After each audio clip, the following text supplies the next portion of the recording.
So I'm going to suggest that we skip the action items, we'll skip over them and come back to them so we can get to the discussion items. Is that all right with everybody? Sure. I think we've got people here to discuss things. Yeah, the only one I would suggest is I think there may be. Oh, the people Affordable here that- Housing yeah. Trust is there, yeah. So why don't we go to that one then? Sure. The Affordable Housing Trust appointments. So we're the benefits of, the beneficiaries of a large number of people who have asked to be on the Affordable Housing Trust for more positions than we have, unfortunately. So that the way that the system worked that we passed at the town meeting was that the Affordable Housing Committee would choose a member, and my understanding is that they've chose Ann Thompson.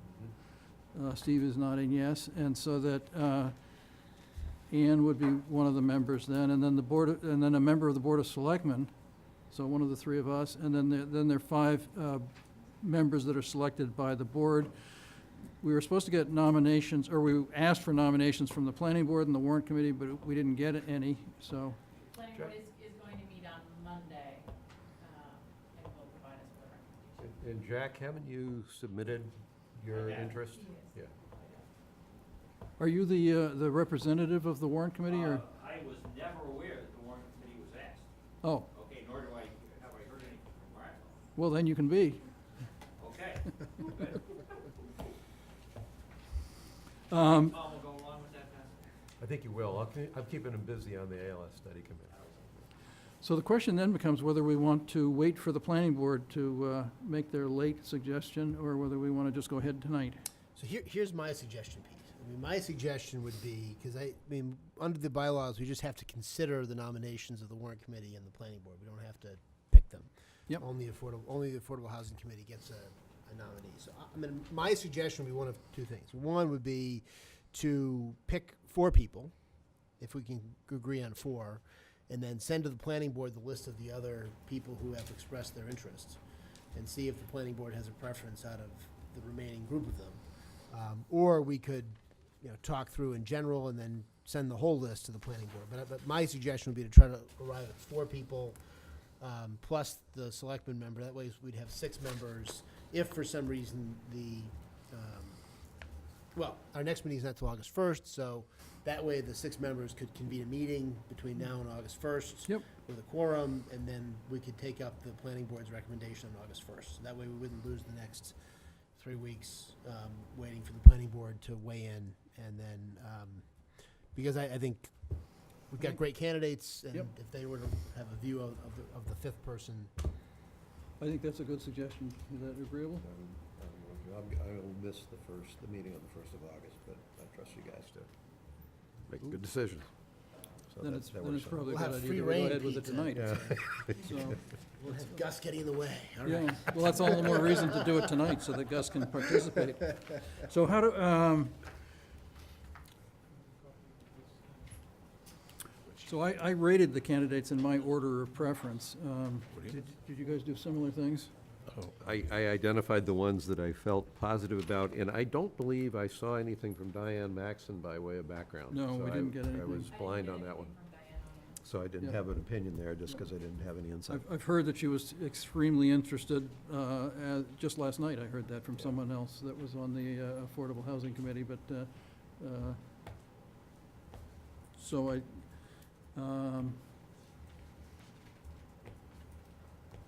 So, Mike, you had suggested, was the 4 that you were suggesting including a member of the Board of Selectmen? No, 4 No. plus one 4 of us. plus, yeah. okay. We've already narrowed that list down. So why don't we start with the selectmen? Does anybody want to be on this? I am willing to do it, Pete, but I would defer to you if you'd like to do it, given. I would feel the same. First off, I don't want to do it because the ALS Study Committee Okay. is going to keep me occupied, but I had the same thought because of just some of the background that you have in some of the group homes and other possibilities for what we might have. But- So what I found is that I often just go to meetings that interest me anyway, and you don't have to be on the committee to go to the Affordable Housing Trust Committee meetings. So I'm very happy to defer to you and let you take the selectman spot on it, Okay. and maybe I'll come to some of the meetings. So that's easy. So Does Mike that is, present that doesn't present an open meeting issue, does it? no. You're at an open meeting. No, I mean, if Pete Oh, comes if to a I come meeting and and- I'm there, suddenly we have a quorum at the meeting, but You're, Because it's, Nobody knows. it's just an very unclear position. I've had discussions with the Division of Open Government, it's just unclear. unclear. Either way, I'm happy to do it, so. Okay, You just thank you can't so talk much, to each Mike. other at that meeting. We won't talk to each other, we won't Yeah, deliberate. no deliberations. We'll just ignore each other the whole time. So, well, I'll start out with, and I guess it was hard for me to choose between all of the people because they were all so good.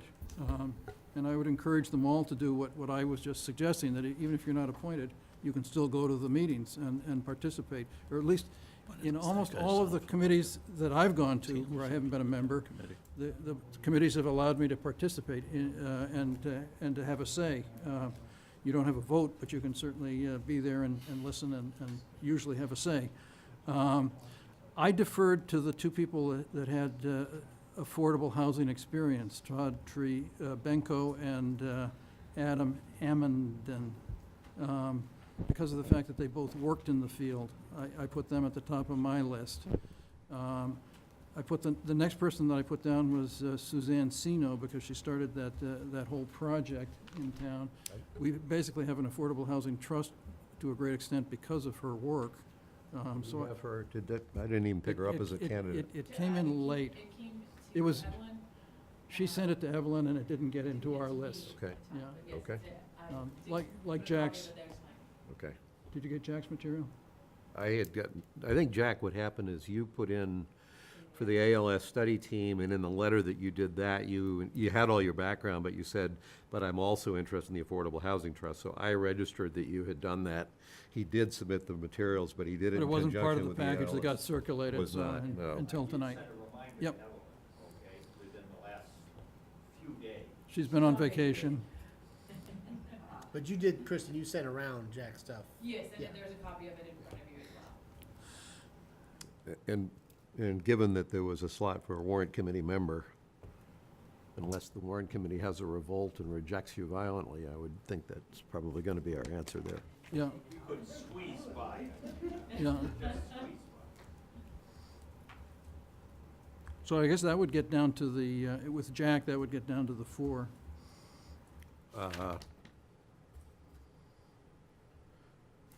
Mike, did you have, because I have a couple that I picked, and I have one pushback on one of Pete's. Okay. You can go first, Gus. So the one that you didn't call out was Tim Bonfatti. I definitely think Tim should be on. Yeah, on he the was my committee. next in line. I also picked Todd. I don't know most of the other people, so I was strictly doing it off the paperwork, but Todd's background jumped out at me. Adam initially jumped out at me, but he's actually in accounting he's been working for real estate. So Adam, if you're out there, I'm not slamming you for anything. I'm just looking for people who have the strongest insight into 40B, real estate development, and in the process. And so I looked at him and said, he's been involved with real estate development companies, but he's been involved in an accounting role, not in an actual development role. So I'm not really trying to trash him. I'm just saying that's why I didn't put him to the top. So I had Tim, I had Todd, I had Jack, and Ann, and now Mike. And it wasn't like I was against anybody else. It was just those, for me, jumped up as people that I definitely would like to see there. Tim, Jack, Todd, who was else? Tim, Todd, Jack, Ann is designated, Yeah. and Mike. We just Okay. figured that out now. So those are the only 5 that I really. All right, so you're adding 3 more from the rest of the list. Yeah, I mean, I would say on Adam, I mean, I know him a little bit, but I think having the housing finance element of it is key.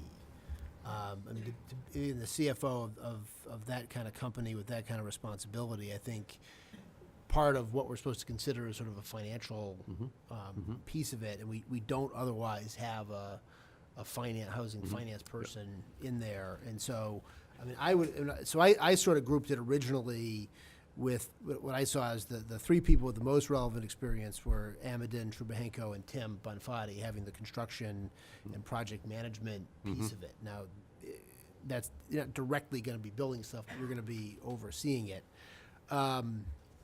I think, and I favor Jack as well. I mean, I think with Suzanne, and my only concern is that, I mean, she's been so identified with a particular project. And I mean, she got the signatures together to put the ballot question before the town meeting. And my concern is that she's been involved in pushing for a particular project for the Housing Trust, one that I favor and that I think is a good idea, and I think we ought to be going ahead with it. But I do have some concern about that, just in looking more broadly at the kinds of projects that they would be pushing for. And so that was the concern that I had with Suzanne, and she's on vacation, so she's not here, and I would have wanted to talk to her before bringing that up. I mean, I thought Jerry Potts would be an excellent addition to the trust. I think, Absolutely. and so that he would have been my fifth after those other four, and I think not only because he goes to lots of meetings, he's going to be there anyway, so we should put him on the committee. But I think having, because he's been involved in so many things in town and is knowledgeable about kind of broader things that are going on in town beyond the housing issues, he's been at a lot of the hospital stuff. So I thought he would bring a perspective to this. Obviously, knowing a lot about what's going on with the schools as well would be beneficial to the Housing Trust. I mean, if we're gonna, it sounds like we may have a consensus around 4. And then if we were to present the other suggestions to the planning board for their consideration, that might be a way to, For what it's worth, I would support Jerry. Jerry, the reason, this is so fun to talk about people if they're in the room. You Right. sit there and, no, but, so I looked at them strictly as a technical issue, who really looked like they had everything, but when you go through that list, then you wind up with people who know how to carry out, and Tim is, I would consider him to be a high, not what I'm talking about here, but people who know how to carry out real estate projects. I found myself saying, and who do we have on this committee that actually knows the town? And that was where, I didn't even know Suzanne was there, but Jerry, that's where, under that criteria, I also wound up with Jerry, but not because of your technical qualifications, but because you know the town. And I've heard you make some intelligent comments along the way, so that makes me optimistic you would have a few more left in there that you could apply to this. That one I'm supportive of as well, if we're at a point where we want to make a decision on that. So the other person who's here is Evan Weisenfeld, who's, We've got plenty of good people. we do, and we just have a surfeit of people who are very talented and very interested, and it's, Evan and I know each other from the Medfield Foundation, having worked together on that for the last 5 years. Todd is also on the Medfield Foundation for the past year or two. Todd said to me last night that he wanted to get involved in this because he was so excited that the town was so excited about it, and he says he doesn't see that in other towns where he does affordable housing. So, And Evan, that's where I came from with you, is that you already got somebody from the Medfield Foundation there, and it's like, all right, you probably will talk, so. Yeah, I have plenty of other things to do.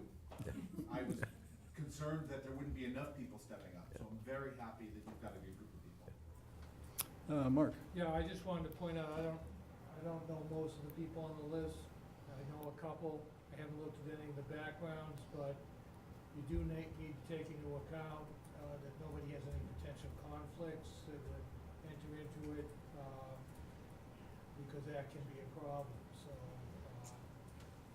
I didn't read anything. As an example, hypothetically, if you had a local banker and that would put them in a conflict in terms of financing, or somebody wanted a particular project for their family or something like that, those are issues, so.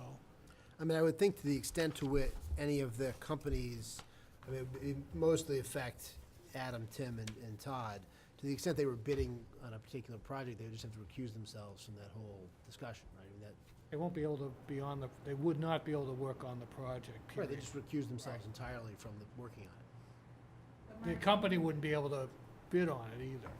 Oh, okay, I see. So they'd have to recuse them, so if, I see. Well, I presumably then they probably are comfortable that their companies aren't gonna be looking to build. They just affordable need to housing. be, understand when it's offered to them and deal with it at that point. If they have a question, contact the Ethics Commission, Okay, get some guidance. okay. But I mean, I would imagine this is something that's been dealt with before, because, I mean, in the Affordable Housing Trust statute and guidance, they recommend getting people with relevant experience, right? I mean, And so it'd be hard to get people with relevant experience if you have to exclude everybody works for a company that develops affordable housing or a bank. Right? I mean, probably be down to a bunch of lawyers, right?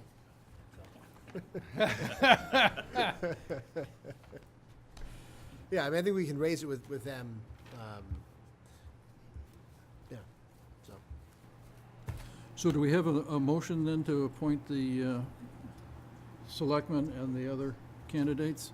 So the, What do we have consensus on for all the, I have 6 circled, but I'm not sure if we're there. So, and partly because I think you were silent, two, like, three, four, I had, Mike and I think, came out in favor of Tim Bonfati, but I don't, He's certainly on my list, but He's- I had him below Suzanne on my list, so. so I had 6, I had, not trying to push an answer, I just was trying to keep the score. I had 6 circled: Tim, Jerry, Todd, Jack, Ann, and Mike. And I wasn't sure, I'm fine with Adam, but I wasn't sure if we got into convergence on Adam or not. Well, I think that Mike and actually, you I two. were on. Yeah, you two, so I in guess- agreement on Adam. So then Adam, also, Were you- I'm willing to support Was Jerry that. one of your 4? Jerry's one of my. So that you guys are in agreement on Go ahead. Jerry then, so that, Right. then those are the 4. So that would give us Well, that's- a total of 7. Well, that's 5, though. Todd, That's the- Tim, Jack, and Jerry, you and Ann, so we're up to 6. Right. I had Well, s- Gus and I who's- agree, Who's missing? you and I agree I have on 7 circles. Adam Amadon. Yeah. All 3 of us agree on Todd. All 3 of us agree on Jack. Yeah, Gus and I agree on Jerry. yeah. Gus Oh. and I agree on Tim Bonfati. And so, So Jerry, so, So I'm saying that we're gonna, in addition to yourself and Ann, we're gonna do Todd, Tim, Jack, and Jerry. right, the only thing I would suggest is but not Adam? that we have, Oh, that's right, yeah, Adam. So, yeah, that's all I'm trying, I got 7 circles, and I'm trying to Yeah, figure that's my out problem, who too. the Then I've 7th got- one 'cause was. I've got Okay. Adam. so, yeah, so I mean, look, we have 2 people with 3 votes. That's Todd and Jack. Okay? And me, I suppose. Yep. Right? And Ann's already on, so that's 4. We've got Yep. Adam's got 2 votes, Tim's got 2 votes, Jerry's Jerry's got got 2 votes, Suzanne's Yeah. got 1vote. So, I mean, one option here, And I'm happy to throw my vote to Adam, so it's not, he wasn't, okay, so I'm not opposing that. So as far as I'm concerned, I get 3 votes there. All right, okay, so let's say then we've got, so it's just Tim or Amadon, Jerry.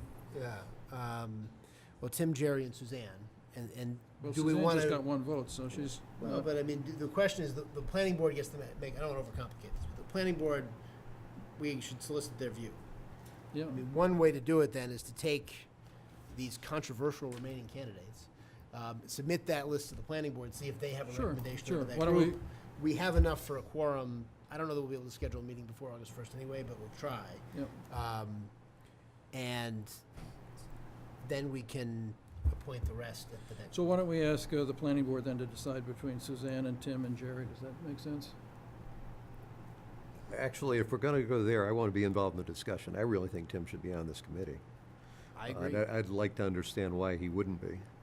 And there may be, well, I'm not putting you on the spot tonight, I'm just saying if that's where we're going, I'm a little confused, given his background, both his experience. That As I surprises say, me. he's very high on my list, too. He was the next candidate after Suzanne, so that, I mean, So I this, could, okay, so in your mind, it's a trade-off between Tim and Suzanne as the, I put not her trying to in get you because to she think. had come up with the whole idea of the Affordable Housing Trust, basically, not based on her background so much, but based on what she had done to get us to this point.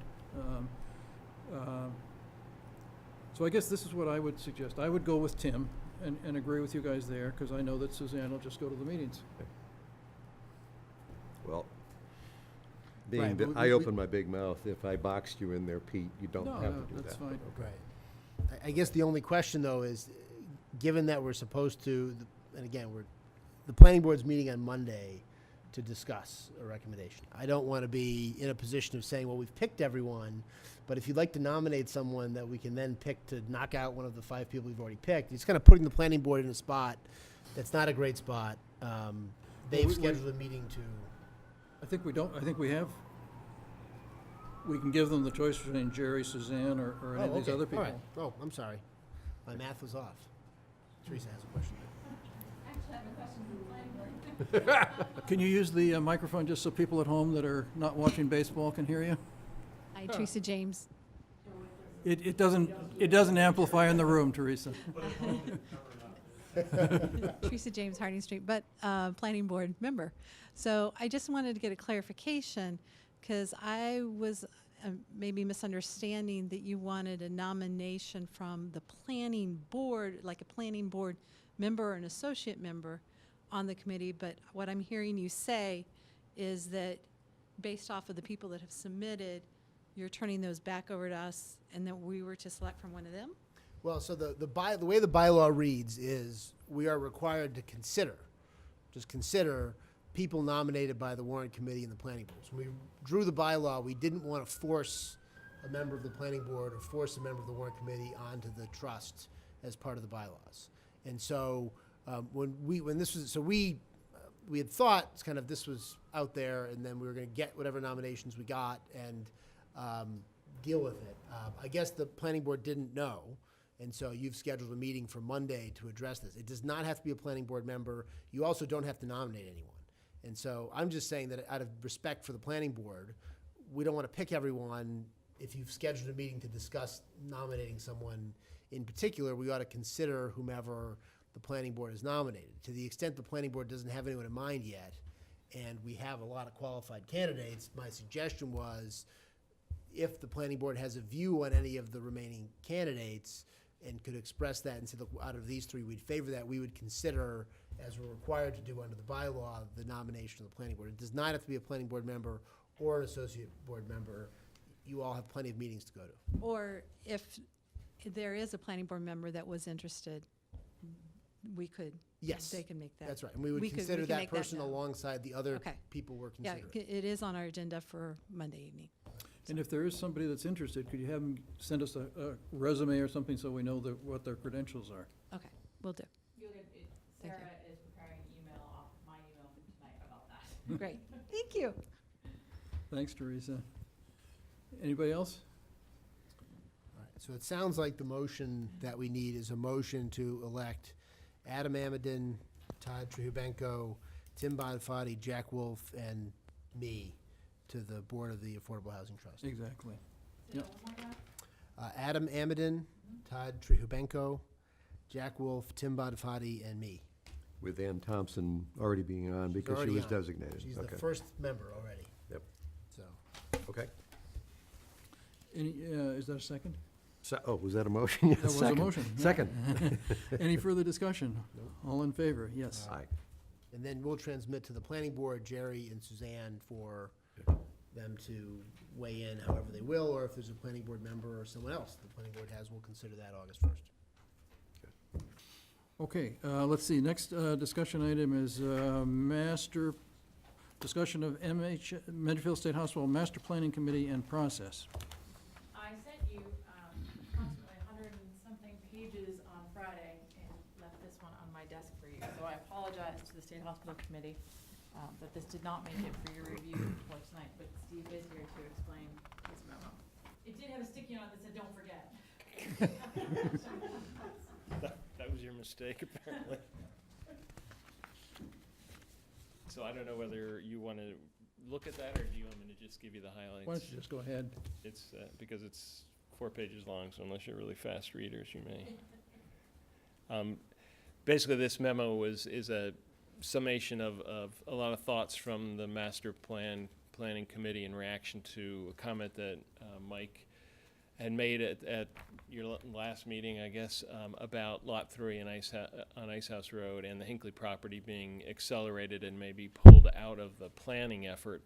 And basically, the committee was strongly in favor of keeping the properties within the planning effort, in part because regardless of what happens to them and how they're disposed of, the rezoning of the properties is a pretty important aspect of the redevelopment effort. And even though a developer could go for 40B on those properties, that itself injects an amount of uncertainty and delay in getting that done.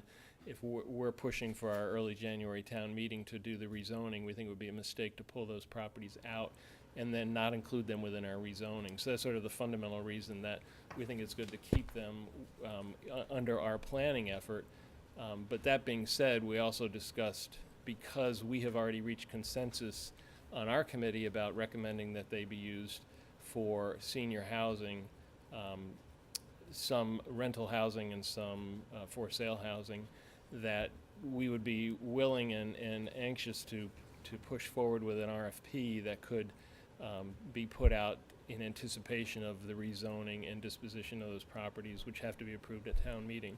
So we'd be willing to do that, and members of we'd get a subcommittee of our committee to push forward on the RFP. We'd work with the Affordable Housing Trust in whatever capacity you and they think appropriate to accelerate that, if that's in your plan. And overall, the issue is there's a lot of different irons in the fire. Steve, let me just interrupt, because I should have done this sooner. I live next door to Lot 3 in Hinkley, so I have to recuse myself from this discussion. That means I have to leave this table. And so, Okay, let me sorry. just recuse myself, because I thought we were going to be talking about the hospital, and we're talking about my neighbor. So the last thing is that in approaching safe harbor, which is, I know, a big subject, there's various irons in the fire in town. And so the other thing we're conscious of is somebody, whether it's you or the Affordable Housing Trust, needs to give us guidance as to whether it is appropriate to push forward with an RFP, or whether, we're getting ahead of ourselves. But at least we're willing to do it and happy to cooperate in that effort if the selectmen are behind that and want us to proceed. So that's kind of a quick overview of what the memo says. Well, let me, since this is responding to me, and I appreciate that, and here's my couple of thoughts on this. I mean, I am, predisposed to favor commercial use on Lot 3 anyway. And so that's kind of where I'm coming. It's not to say I'm beyond being persuaded that this is the place to put the 42 units of affordable housing. But, I mean, that was the original purpose of the selection of Lot 3. There has been some interest in it over time. We have a need for more commercial development in town. It doesn't seem like commercial development is going to be a big part of what's going to come on the core campus for the hospital. And so it seems like giving up on the idea of Lot 3 as a commercial location isn't necessarily consistent with the overall goals of the town. And I don't know of the various affordable housing projects that are in the works right now, if that's necessarily the best one that we should be focusing on. It's not really going to be a part of year 2 of Safe Harbor. It's not going to be done by then. Right. And so it's kind of in the hopper with Tilden Village expansion, as you've identified in the memo. And so I don't know why necessarily its fate ought to be tied to the larger and more controversial discussion around the state hospital, in the sense that if we're going to rezone it, and I'm not opposed to it. I mean, I would say, that's why I say I'm predisposed to favor a commercial use. I certainly could be persuaded by the economics to say that economically this is the highest and best use of this location, and we're going to do better doing this than we would trying to promote a commercial use of it. But I just don't see the connection between these two pieces of property and the core campus of the hospital. And then to the extent that we do have consensus, and then this is the flip side of that, if we do have consensus, we do think this is what we want to do, this could certainly be part of year 3 of Safe Harbor, and maybe the easiest one to do. I would have concerns about yoking it too tightly to the rest of the hospital process, and have the vote on the rezoning and disposition of these properties, if they do fit in with the town's affordable housing strategy, tied to, which is a relatively uncontroversial issue, tied to what's going to be a more controversial issue on the state hospital, right? And so my sense of it, and why I suggested cutting it off, is like, well, we have an agreement on this piece. It does not appear to be, other than perhaps on the economics, which I'll get to at the end, does not appear to be essential to the overall flavor and design or flow of the hospital. I mean, it doesn't seem like you're envisioning a kind of a property that sort of sweeps up from Ice House Road onto MSH. I mean, it won't really be seen as part of the same parcel. And my concern would be is that if as we look at this, we say, you know what, you're right, this is the best use of this is one of the projects we ought to be pushing for the year 3 and 4 Safe Harbor, and really as we move towards that 10%, do we risk that this falls victim to the overall rezoning of the hospital not getting 67% of the vote at its special town meeting in January, or a decision that comes up not to go to special town meeting in January. And then we're pushed back even further to rezoning and disposition of these other two properties where, so what you could have is something that's happened with Lot 3 before, where you have a relative amount of consensus over it, and then it kind of gets pulled into other issues and nothing really happens, right? So I would hate to see us lose the consensus we have now over these two pieces of property. And then the second piece of it is on the But Hinkley property. before we go into that, just because I think I don't think there's any other opportunity on those lots for rezoning before January. So my attitude is if you wanted to include a disposition plan, which is part of what we propose to present in January, I mean, I guess it's possible to have a disposition vote separately on those. Regardless of whether the zoning succeeds or fails, you could still dispose of Lot 3 under a 40B strategy without the rezoning. But in our opinion, the rezoning would make it a more valuable piece of property because then the developer knows that they're ready to go. The zoning's in place, and if you do dispose of it, you're going to get a better price for it. If it fails at town meeting, the price will go down, but they'll still want to buy it because they would permit it under 40B. So I just wanted to raise that. Right, right. But I think if they weren't tied to the hospital rezoning, it could be on a different schedule, conceivably. I mean, Definitely. you could have a special town meeting in October just on the disposition of these two properties. Right. I Fair mean, point. it would be a shorter, presumably, town meeting, but you could move ahead if we do have this consensus. And so that was sort of the genesis of my thought on it originally, to say, well, look, you've sort of completed work on this piece of it.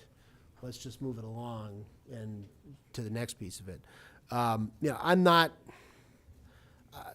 not overly persuaded by the need to kind of balance the books of the whole thing. I mean, I realize it has an economic impact on it, but it's, whether it counts as part of the hospital, I mean, the money comes to the same place, the cost is the Right. same, the impact on the town is the same, and I think people in town can understand that.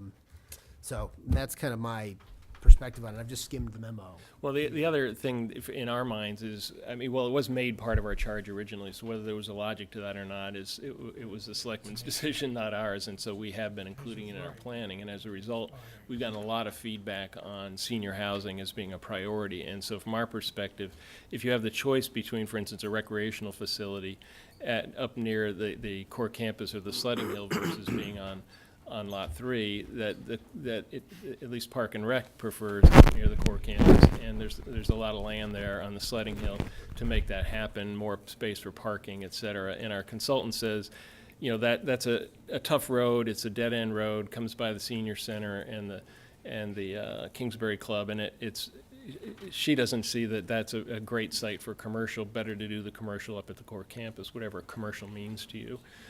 So from those perspectives, it helps us to address the senior housing demand in a place that seniors seem really to prefer because of their access to the center. And so in the sense that we're being asked to address that senior housing, there is a connection in some respects because we would put less senior housing at the core campus, more on Lot 3 and Hinkley. So it allows us to sort of balance that demand out.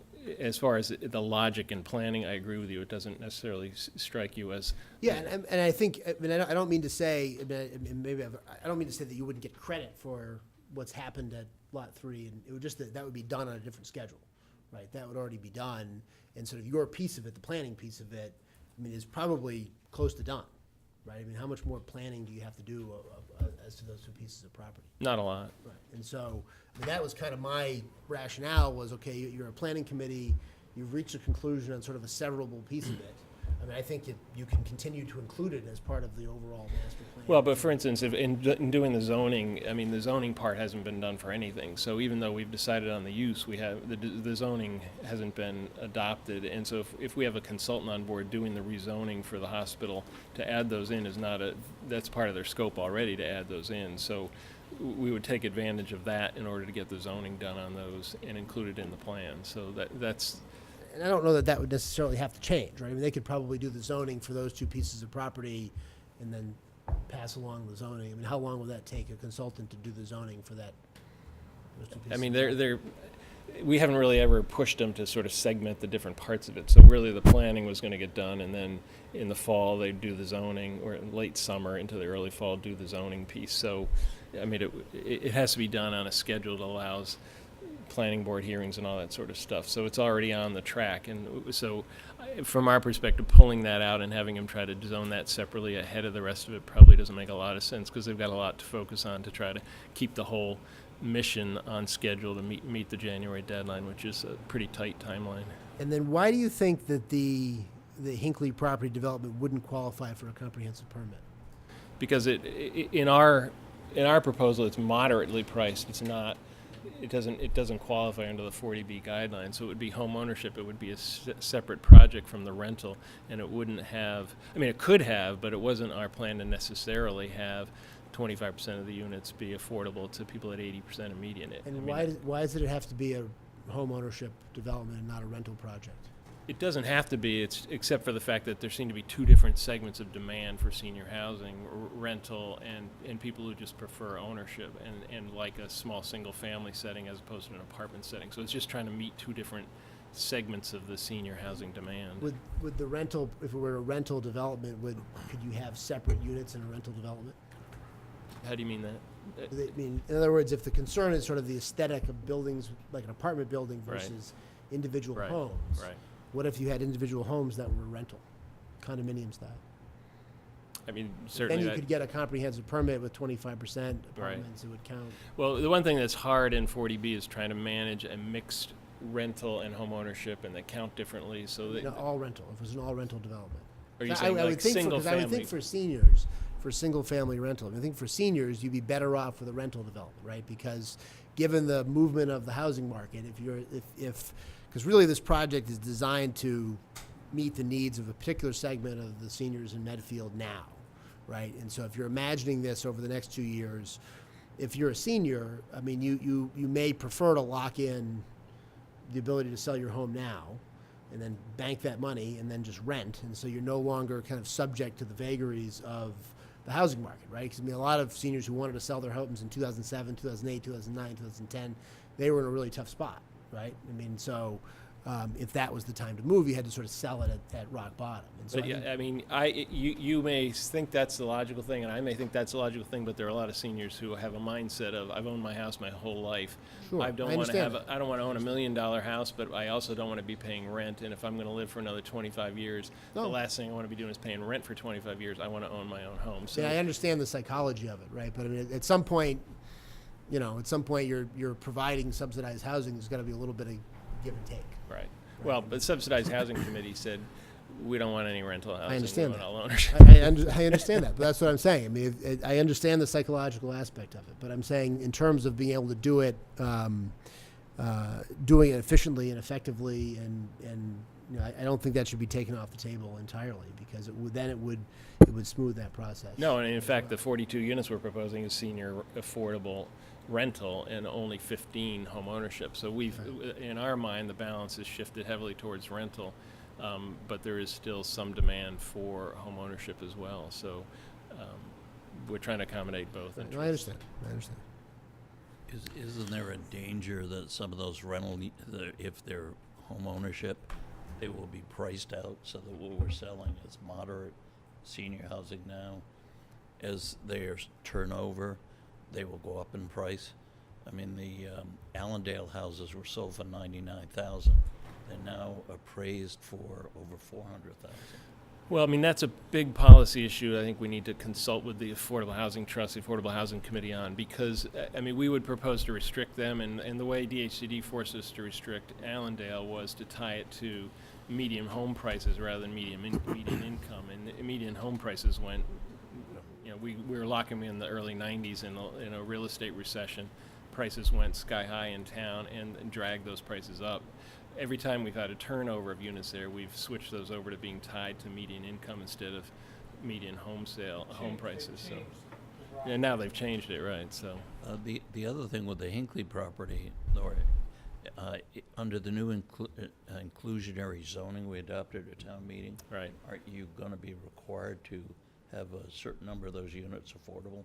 Yes, yeah. Unless, I mean, As it stands, yes, although it wouldn't necessarily be to the level that would be a 40B eligible. The bylaw calls for 20%. Well, that 15 to 40 bylaw applies downtown at the moment. No, No. I think it applies townwide. It applied to particular districts. So it could be, True. it could be extended on that basis if it changed. You presumably would have some inclusionary provision anyway. It's just a smart thing to do now. Yep, yeah. And then the other piece I wanted to talk about with this, we can talk about when Pete comes back, which is just kind of overall process issues. But Gus, if you wanted to weigh in on that. Yeah. I have a feeling you're Before, biased. well, you've actually expressed a lot of my opinions, and I actually don't think the fact that those are my opinions are a big surprise to the members of the committee. But before I even talk, there's a lot of committee members here, and I want to acknowledge the work and the effort, having lived with you for the last year and a half, for most of your meetings. I in no way discount or disrespect the kind of effort that you've all put in. Steve, in the letter that you sent, putting Ann Thompson and Diane Maxon for the Affordable Housing Trust, even as recently as this year, I've learned of more roles that you've played to support this town than I was aware of. And the fact that you found it necessary to explain why you weren't volunteering for the Affordable Housing Trust, that like really drove home. What I want to say before I sit there and give you a hard time about your recommendations is just to be very clear about how deeply I thoroughly respect the effort that you've been willing to put into this town, and for all of you in this committee, the effort you've put into this effort. This is a complex project. So what I'm going to say here is not a, is not a refutation or it's not intended as an insult. I'll start with lot number 3. Like Mike, I don't have any sort of heartfelt, sentimental attachment to lot number 3 being one thing or another. I would point out in 2014 at the annual town meeting, the taxpayers voted to authorize the selectmen to negotiate a lease for commercial or industrial purposes, lot number 3. For the past several years, there's a developer who is attempting to develop lot number 3. I think on at least 6 occasions over the last year and a half, when the issue of the committee having reached consensus that lot number 3 should be 40B/senior housing, I've raised the question, how did you get to this decision, and how did you totally disregard the commercial potential? I have never gotten a satisfactory answer. I've gotten answers. I have never gotten a satisfactory answer to that question. And I'm actually surprised that so much effort is being put in to that one particular lot in this one particular action. Because like Mike, I actually think when I first heard the Hinkley Farm and lot number 3 were added to the State Hospital Master Planning Committee plate, I blew a gasket at home. And then I stopped and I said, look, maybe there's a good strategic reason why these 2 lots added to everything else enhance the value of the full property. And I pulled my horns in and just kind of said, they must know what they're doing. And then it was actually when Ken Richards stepped out. That's when I stepped in, because it's like I need to know more about what's going on. I don't see lot number 3 in the Hinkley Farm as being integral to the strategy that we need for the campus. And so for that reason, I agree with the basic idea that those don't need to be on your plate anymore, because I honestly don't see why they need to. With lot number 3, I do believe the town should move aggressively ahead with commercially developing that. Despite some of the things that I've heard about how there's no potential, I know that not to be true, because I've gone and talked to people, and that's actually not accurate. Or at least based on what they've told me, that's not accurate. So I think we need to play out lot number 3 for commercial purposes. For a second, I'd ask you this, for those who don't like that idea coming from me, I'd ask you to step back for a minute and think about the Kingsbury Club. Kingsbury Club, one of the challenges we have in a town is to find ways to be more business friendly, to be more supportive. And I don't mean roll over and play dead for business, but at the point that Ice House Road becomes a senior enclave, we have just put a stake in the heart of the Kingsbury Club, which was a club that was formed when we asked them to when the YMCA went away. Something like a Four Kicks facility of some stripe would actually be a complementary use next to the Kingsbury Club and would make some sense. That's lot number 3. Now, Hinkley Farm, again, I don't have any big position in per se on that. I am sympathetic to the idea that some seniors would like to live close to the center.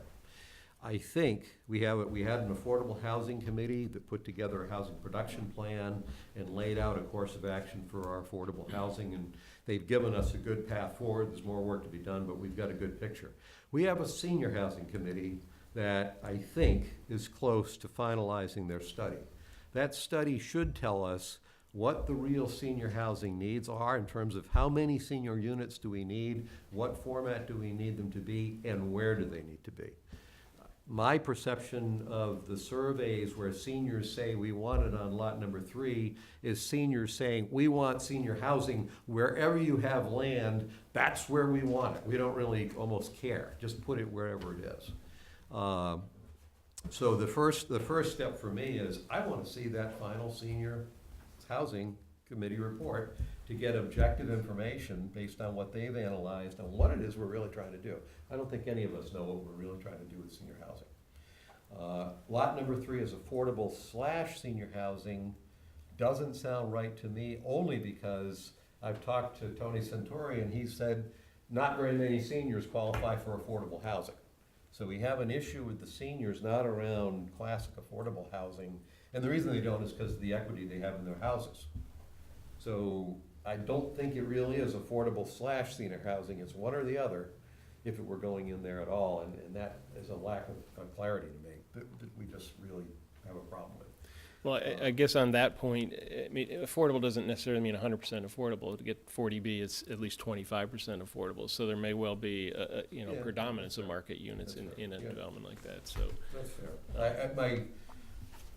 My point is, I don't think we're at the level of really knowing what the senior housing committees actually come up with to be able to make a specific, concrete decision about that. The other piece of this around the Hinkley Farm property is we're about to form an affordable housing trust committee. I actually think that the decisions about what we do with land that's gonna go toward affordable housing should be deferred to that affordable housing trust committee. So I don't, the idea there's a recommendation and there's a concept, I think that's great.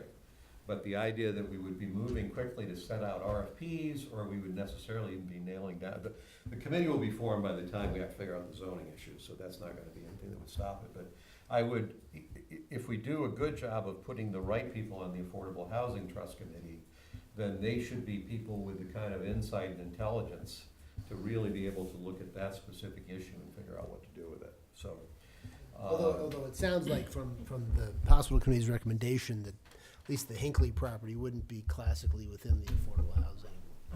Yeah, I mean, It sounds like the recommendation, which I think is consistent. I mean, the Tony's committee hasn't finished its report. I suspect that their recommendation will look something like what's recommended for the Hinkley property. I mean, that's sort of what they've been focused on for a long time, is that piece of property and that kind of development. I'll wanna see the final senior housing committee report, and I'll wanna have a chance to go through the survey data and the details that they have there before I would know about that, for sure. right, I mean, because I think we've had our own market study done, and there's been other studies of demand for senior housing. I don't know what new evidence they will bring forward on that subject, but Did they use your research? I have no idea. I'm not sure whether they gave it to their consultant or not. As to the commercial use aspect, just for clarity, I mean, we have not made a decision about what type of recreational parks and rec or private facility would be in the neighborhood of the hospital. Pat Casey, who's on our committee, said that when they went out with their request for expressions of interest for that property, they got 2 expressions of interest. One was a sports facility, the other was senior housing. So we don't view the sports facility as only susceptible of being located at Lot 3, and in fact, there's a lot of reasons why it may be preferable up at the core campus, which is currently where we're debating it, because we've dedicated these. So for us, it's sort of a swap. It's not a zero-sum game that we're saying, oh, Lot 3 should be housing, therefore the commercial use goes out the window. We would expect there would be commercial use in the form of a rec facility, but also other commercial uses up at the core campus. So part of, when you take a look at the whole plan, we think there'll be more commercial property in the whole plan than currently exist in the existence of Lot 3 being So commercial. what I've heard from the committee, though, is that lot number 3 is not a commercially developable property because of all the setbacks, that this is effectively a piece of property that's not suitable for commercial development, and that there's really nothing you can do with it other than to use it for housing. I think that's an overstatement. I think our consultant says that it's better at the core campus or Sledding Hill than it is on Lot 3 for access reasons and other reasons. But that's not to say it couldn't be developed as a recreational facility. We've never said that or suggested that. From our perspective, it's just from the overall planning of the campus, including those moving that type of facility up to the main hospital property is a better location. Well, that then gets confused between a commercial sports facility and a park and rec facility, which is. And that's been one of our Right. core issues. I mean, Park and Rec obviously is pushing hard to get their own, but our committee's been upfront from the beginning that we didn't think that was our decision to make, whether it was going to be a private facility or a public facility. And we recently met, the Catalyst Group met last week with a fellow who's been trying to design a mega private sports complex, and Park and Rec was at the meeting, and we said to them, could you participate in that? It would be bigger than what you're planning, but it would be privately financed. And their concern as well, are we going to get enough town control? But, you know, from our perspective, that decision hasn't been made, and we're talking about the use, but we're not talking about who's going to be the purchaser. And I think ultimately it'll be up to the town to decide whether that goes out for an RFP and everybody can bid on it, or whether it gets turned over to Park and Rec. But Well, if yeah. you do Park and Rec up there, and then you're building a competing facility several hundred yards away on Lot 3, that doesn't seem to me to be very rational planning either. Now we're getting to an interesting point.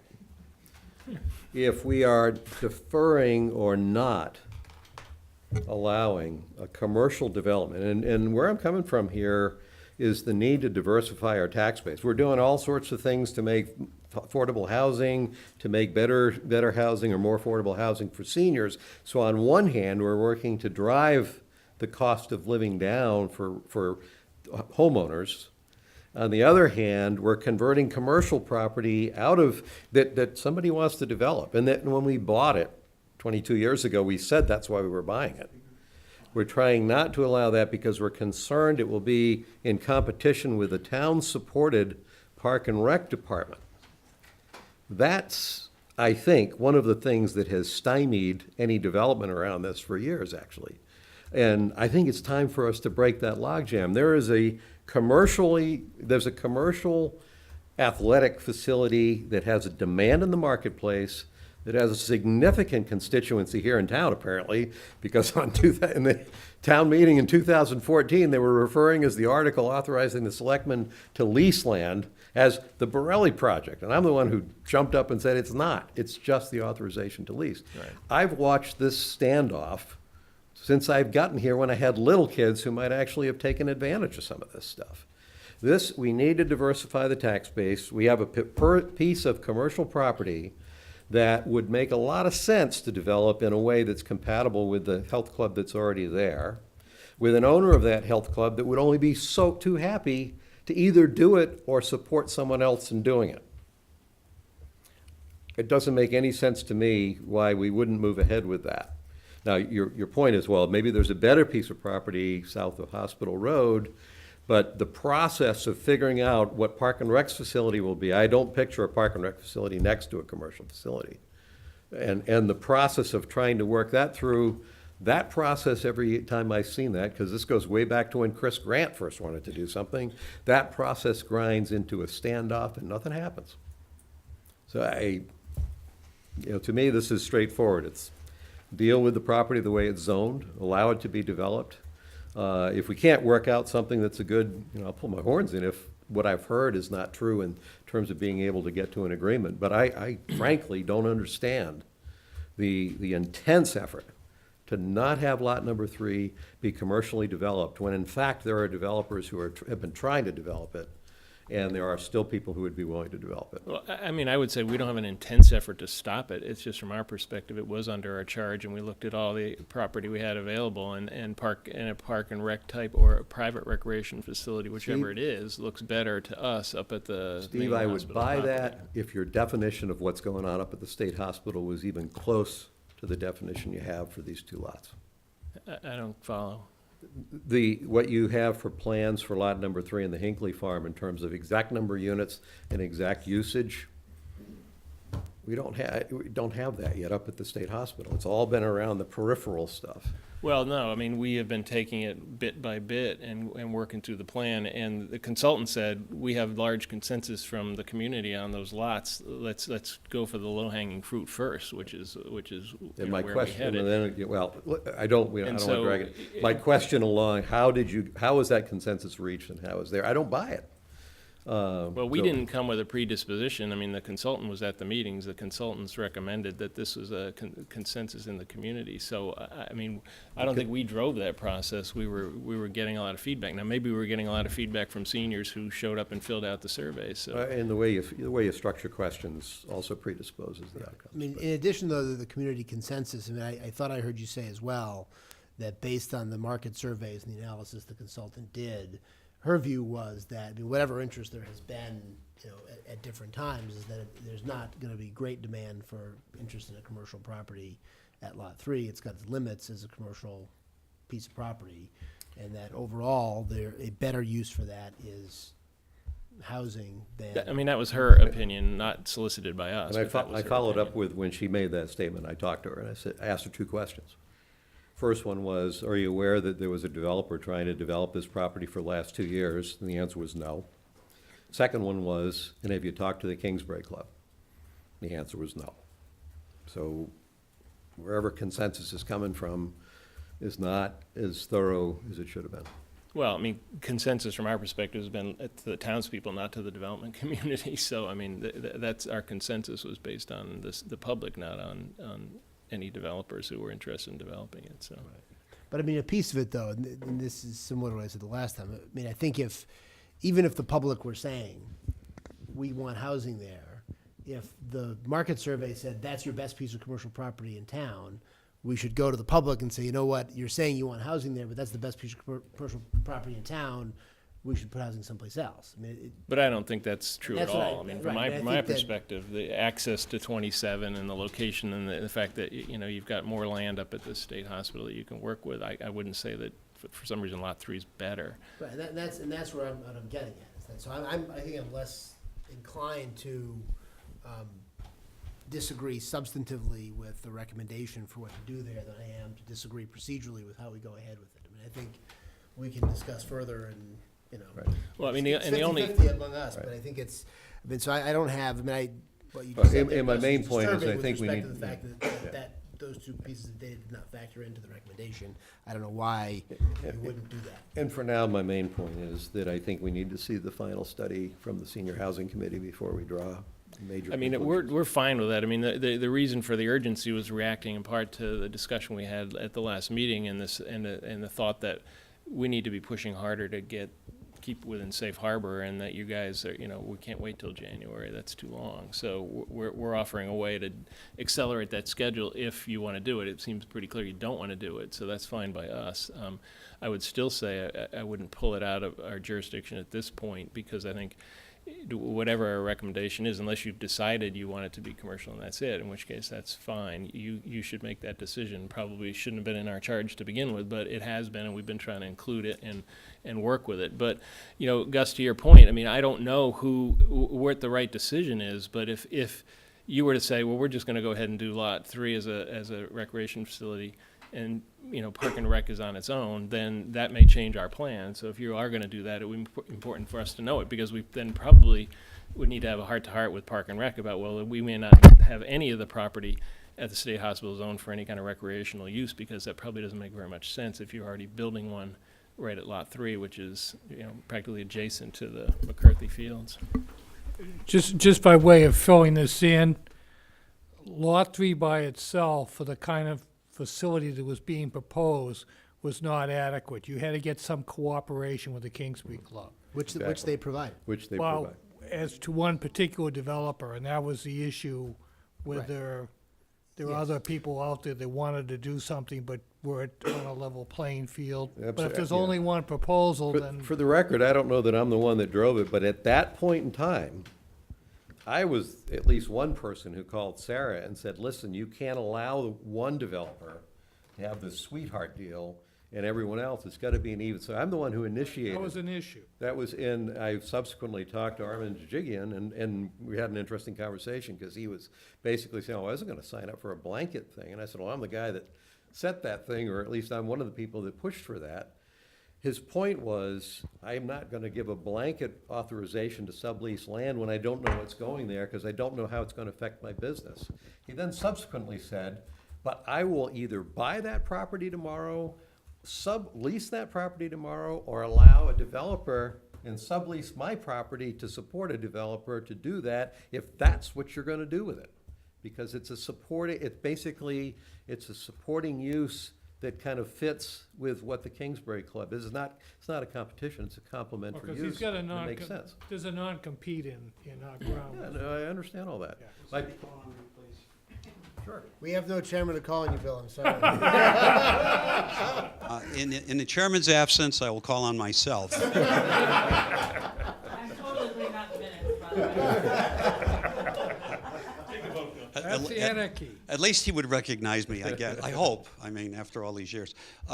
Look, at the last meeting, when this topic first came up, and we talked about the Kingsbury Club, and we talked about the lease, I'm pretty sure I said, and I will repeat again, with slightly different words, I don't pretend to speak for the committee, but my impression of the inputs that we got from the consultant after she reviewed the lease for the Kingsbury Club was that there were not very many commercial opportunities there.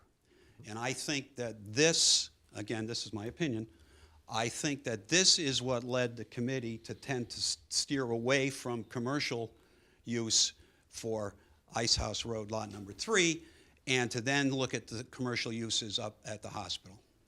So, Actually, I think the committee had taken that position before McCabe came on, but.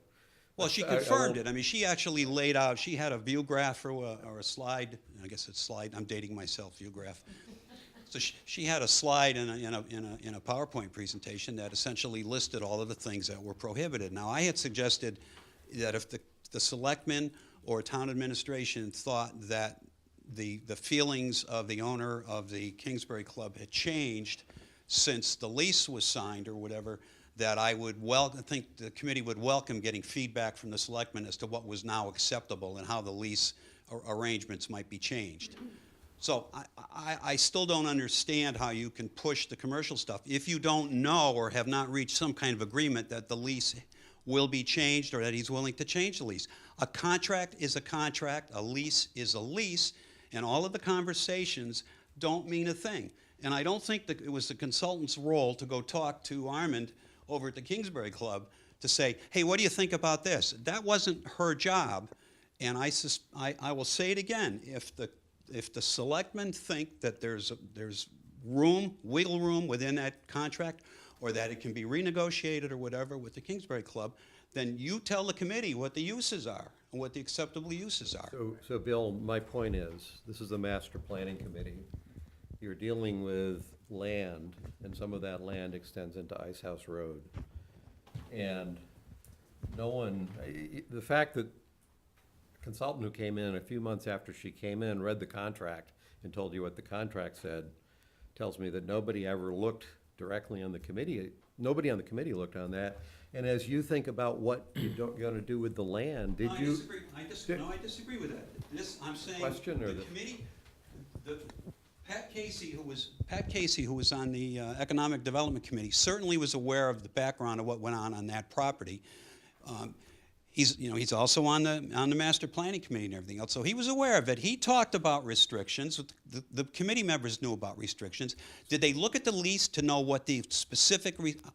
I don't know. Listen, I've read almost every document dealing with the hospital that's ever been issued, and I never saw a lease about the Kingsbury Club. I wasn't looking at the Kingsbury Club lease, so I would dispute you're making the argument that somehow the committee was remiss in not having looked in great detail at the lease and everything else. I believe that they, like the rest of the town, the people who voted against the lease, the sublease article 3 years ago or whenever it was on Ice House Road. I'm sure nobody in that meeting read the lease either to know what it said about the restrictions.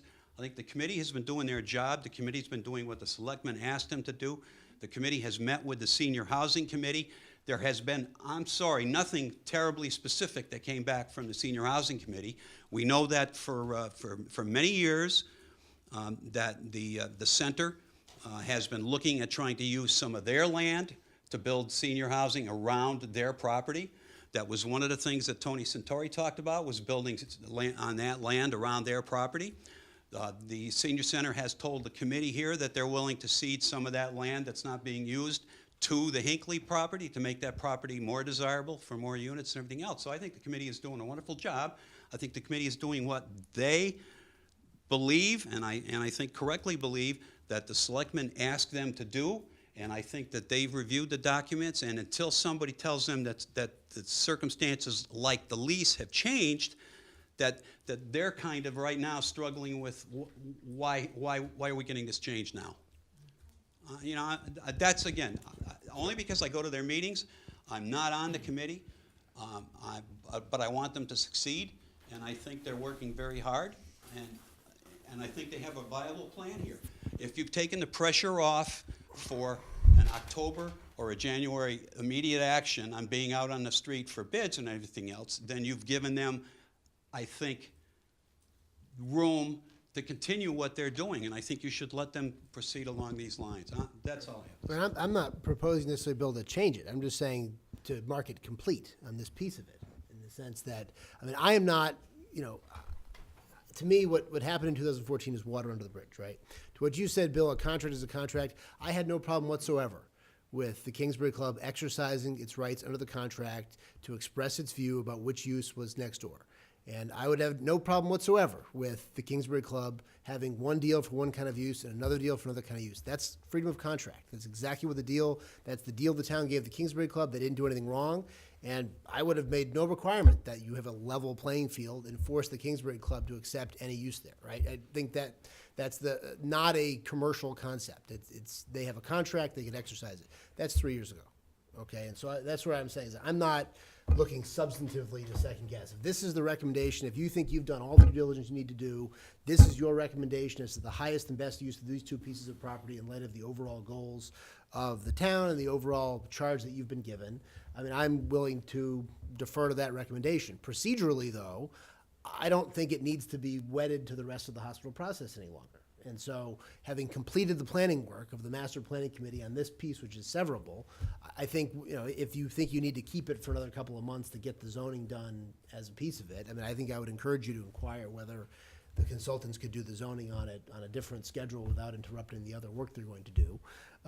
Maybe not. And so, there's a little bit of time on that. But I don't know what's going to happen in January, and we're all optimistic that there's going to be a January and something to be discussed. But if there's not, I wouldn't want to be in a position of saying, well, we've had a consensus on Lot 3 and Hinkley for a year, but nothing has happened with it. Because we had a consensus on it before for a long time, and nothing happened with it, right?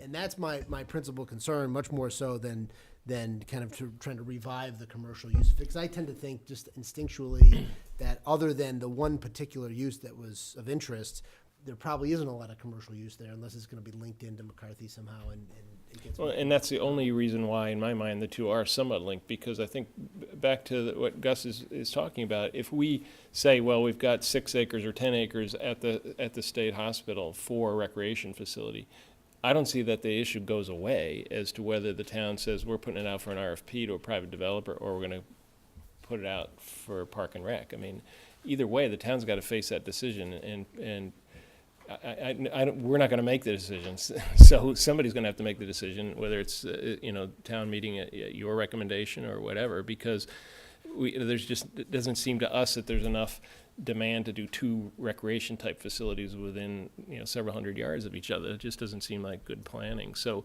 if we're going to put that rec facility down by the Kingsbury Club, that will change what we do up at the hospital. So they are in some respects linked, but as long as we know what's going to happen there, then I guess we can just accommodate our plans to it. But That's what I mean. It's linked. If you go ahead with your recommendation, it's not really linked, right. right? If we did something else. Only in the then it sense would that be we're going to linked. put the recreation facility up at the campus to Right. address the I'm concern that. suggesting accepting this recommendation and then just moving it forward, kind of on a separate schedule, a separate. Right, and I think our point is just that the zoning for that can continue under our effort for a January meeting, or you can pull it out and try and do the zoning faster if you can. But based on the schedule that our consultant laid out, we think it's pretty hard to, even if you decided tonight, well, let's just do the zoning and try and get to an October special town meeting for that purpose alone. It would be hard to meet all the timelines to get there. You probably could, because you'd be in much more isolated subject matter, but that was part of the reason why we ended up in January, because for all the publishing and holding planning board hearings and everything else, it was pretty tough to get to a town meeting earlier than, November. So it didn't seem to us to make sense that you would do October and then do another one in January and then our regular. But if you want to go that route, you can. You might accelerate it still with the idea that you've checked all the boxes. Well, and the reason why we suggested this is we got this from Lincoln, where they said what we did was we went out in anticipation of the town meeting vote, solicited responses from developers, and basically picked a developer to dispose of it. And then when we went to town meeting, we said, here's what we're going to disposing it to this developer, and here's the plan. Do you like it? So the reason why we offered this up to you was because if you're willing to go that route, we're willing to go the route with you and do the work on the RFP to accelerate the process. If you don't feel the urgency, then it's not any skin off our back. I mean, we'll let it go and happen as it will happen. But Right. I mean, I think then if you did it that way, you could then have that as a separate set of articles at that special town meeting, so that if the master plan and the zoning for the hospital failed, you'd still have a chance to separately pass the zoning for those two and move ahead with it. Right. Gil Rogers. Let me just make a few points, because I'm on the master planning committee for the hospital. And I probably spent 3 years, both on the original committee and on the planning committee. I think what's happened is that the committee has developed as much expertise and as much knowledge as anyone about these properties. And I think one mistake is to keep jerking around and taking some piece of property or parcels of property and moving it around to somebody else that hasn't had that expertise and that background. I think it's very important to have the continuity and not keep trying to change things in upstream, because somebody's gonna have to go through that learning process, have that meeting. I've had 3 meetings with the Council on Aging, very productive meetings, very consistent meetings with them, and I've learned what they are, interested in. So I think what's important is to keep the continuity, at least till we get to the point of making a master plan, of putting out a master plan, which we scheduled for January. And I would advise not to make these sort of changes because you have a new committee or because some other idea comes in. Keep it as it is. Let the committee finish its work. Take into consideration other ideas, but don't change the purview and the responsibility of the committee.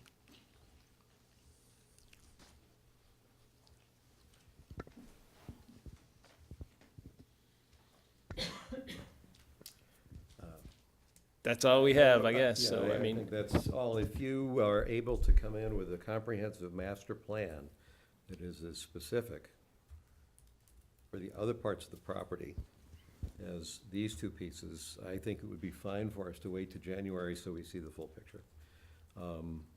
And I do think we need to see the Senior Housing Committee's final report. I do think that if we're establishing an affordable the slam has been that the town is reactive and that committees get spawned and they go off and they do things, and either, in some ways, you've been suffering from this. You get created and then you kind of wander through the wilderness saying, well, They created us, they told us to do something, I'm not exactly sure what the finished package looks like. And there's a lot of thrashing that leads to, and that responsibility is right up here at this table. So coming into this office, that's part that was very high on my agenda, not because it's anybody else's fault, it's just that that's something we gotta get our act together here.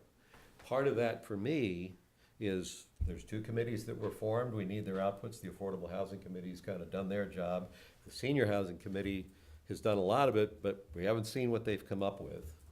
And those things should be informing not just what we might do, but what you're gonna do ultimately.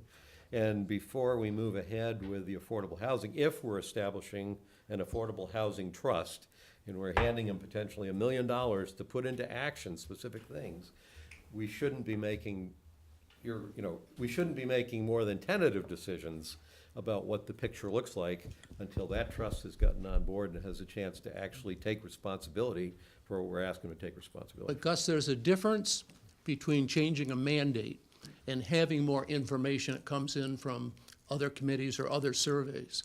What I'm saying is, leave the mandate as it is. Certainly take into consideration if there's more data that comes in from any of these committees. But let that be part of our planning process, and not say because of that, you're gonna shift it around to some other group. But Well, what if I it don't was think it was- simply taking what you've recommended and implementing it otherwise? I mean, that's what I'm having, I mean, That's all I thought you were not changing anything, because I'm not suggesting changing your mandate, other than to say, here's your mandate, cross that one off the list, we're now gonna move ahead and develop these properties. You can't cross it off yet. We're developing a master plan. The master plan is, our schedule now is to do that by January. So we can't check it off yet. I think the point from the last meeting that I wasn't at, but I watched the videotape, was that when it was clear your thoughts around those two lots were not really relevant to the bigger picture. I think your point when I heard at the meeting was, look, it looks like you've made your recommendation. This lot is a lot that you're saying you should do this with. That recommendation is kind of an independent recommendation. We don't need to keep it linked to the big freight train if this is a recommendation for a particular piece of property that we can then move ahead with or find we don't get approval for, or whatever that is. So the whole idea, like, I don't think that Mike would have made that recommendation around the West Hall, because you were talking about something, because that would have been clearly part of the overall campus, and Yeah, that's not what and that's the spirit we took it in, but I guess the only thing is there's really the two components to the plan is deciding on what all the uses are and then working out the zoning for it. And what I think we don't have now is somebody else lined up ready to tackle the zoning. So I think we're sort of in the best position to do that zoning as part of our general zoning of the property. And so I don't think it makes sense to say, oh, stop looking at that now, because then who's gonna do the zoning? There's nobody else lined up to do it, so. So I guess for my personal comments here, maybe the thing I have to leave you with is, I've been asking a question I have not heard a satisfactory answer to for the last year and a half. The way you would give me a satisfactory answer, to your point, you're saying, well, maybe we could do something up at the hospital that would be more compelling or more suitable. So suitable that it would be more appropriate to put housing down on Ice House Road. When I see that picture, I'm open-minded, I don't care. When I see that picture and I see so much progress made toward diversification of this tax base and the development of commercial businesses at the hospital, that it's like surprising me that you had so much and you've used it in such a powerful way, I will, A, apologize for everything I've said tonight, and B, enthusiastically jump on board, but I don't Well, see and the reason that why happening. this is difficult is because we're looking at those in isolation, not as part of the bigger plan, because our two scenarios have a recreation facility either on the Sledding Hill side or on the core campus side, and we haven't yet reached a resolution of what the better site is for those. We know what Park and Rec thinks, but we're still in the process of debating it. But either of the two scenarios that we're working on narrowing to one have a recreation facility as part of them. But we're now looking, we're taking out of context, because it's already been basically one of the items we have consensus on, Lot 3 and Hinkley. But in reality, it was never our intention to then pull them out. We were going to present them as a unified whole, and then it would address your concern that you're giving up on a commercial piece of property. Well, we'd say, no, we're not. We're just moving the commercial designation up to the. What I think I hear in your words, though, is that you're bringing in another issue, which is now we have a commercial property, and we're either gonna go commercial or we're gonna go park and rec. So now you're also making a decision, I think, around whether there's a park and rec facility up at the hospital or a commercial facility up at the hospital, and I'm not sure if you're saying just one. Well, we're distinctly not saying that at this point. I said Park and Rec has made clear that they want a Park and Rec facility on the Sledding Hill side. We haven't decided where a recreation facility is gonna go, but a recreation facility is in our planning, and You've it's. been joining the decision, so I'm looking at it differently. I'm saying it's a Four Kicks facility, it's a standalone commercial Four Kicks-like facility. If it makes more sense for it to be South Hospital Road, I would get it, but it does make some sense to be on Ice House Road. It also may not make sense to turn Ice House Road into a senior enclave, but that's a separate issue. When that starts getting folded into a park and rec debate about what a park and rec facility should be, I see that being a complex issue that's gonna draw this whole process out.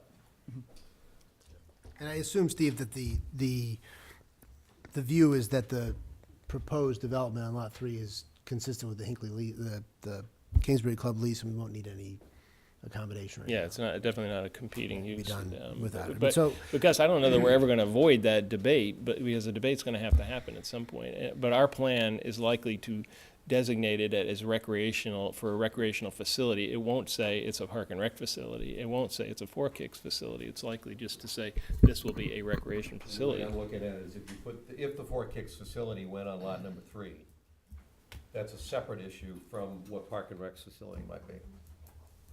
Now, it does say if it goes on lot 3, it's not, the commercial facility goes on lot 3, it's not going south of Hospital Road. I'm not suggesting two commercial Four Kicks Right. facilities, so that's true. But in my mind, I'm saying, no, there's a market opportunity and a market demand for a commercial Four Kicks-like facility in Medfield. And we would like commercial development, we would like to diversify the tax base. I don't get why it's taking 4 years to actually move ahead. There may be a technical reason why you got a much better place for it to be south, but that's a separate thing from a park and rec facility, and the way I'm looking at it. But I think that's water under the bridge at this point, right? I mean, we are where we are, right? I mean, maybe we should have built it 3 years ago, Yeah. and that's what we should have done, I'm but trying to- unfortunately, we can't build it 3 years I'm ago. trying to avoid putting the same water under the same bridge. I'm with you on that, but I think that it sounds like, I mean, and this is, I mean, the considered judgment of the committee, having kicked all the tires on this, is that the best use of Lot 3 is for senior affordable housing, and that a more intensive commercial development should be up closer to the core campus. That's a more valuable piece of property. We'll get a better price there. We'll get more tax revenue there. It's going to be a more lucrative deal for the town to put the commercial uses up on Hospital Road, on the core campus in that section. And my view is I'm not going to second guess that and say we're going to put move ahead. I mean, I think whatever should have happened 3 years ago maybe should have happened. We can't turn back the clock. The committee's worked for 3 years under this particular charter that they've been given. I don't think they were given a lot of great direction at the front. We've tried to improve that with additional committees, and so I'm respectful of that fact. And my only suggestion here was a practical and procedural one. You've persuaded me, Steve, that your committee is the best vehicle to do this fastest. I will insist that if we call a special town meeting, here's what I'm saying. I will vote to call a special town meeting in January to vote on Lot 3 in Hinkley, whether you're done with the rest of it or not, right? That's It fair sounds like we can get to that point at that point. If you're still debating, if we're not there yet, if there's not consensus, we'll still have a special town meeting in January on Lot 3 in Hinkley. Sounds like transferring it to anybody else not gonna get there any faster. As I said, I'm not substantively, and this will be the topic of the next discussion we'll get to, substantively going to second guess your recommendation because it seems reasonable and consistent with our overall goals. Okay, That's where I am on that. all right, fair enough. One Does that make caveat, sense to you? one caveat to what you just said is we need to see the Senior Housing Committee's final report. Yes. Because we need to know, even if this is the direction we go, we need to know that picture for Ice House Road is the correct picture. I agree. Just one comment about the commercial. One of the things that I think we've done that's been particularly effective is these catalyst meetings, Yes. where we've gone out Yeah. to, I think, I keep a tally of it. We've done, I think, 30 of them. And we just had one, as Steve said, just a few days ago, that is about a sports and recreation complex. But it's not for kicks. It's not a park and rec facility. There's other models that can be developed for that. So as opposed to kind of saying that it's binary of this or that, I think the options are much broader than that. But we've also had catalyst meetings for CCRCs, for a distillery, for other types of farm-to-table restaurants, a whole bunch of things. So I think your point about diversifying the tax base is something very much in our minds. And that's why we've reached out to different organizations to see kind of what their interests are, and we've seen quite a bit of interest.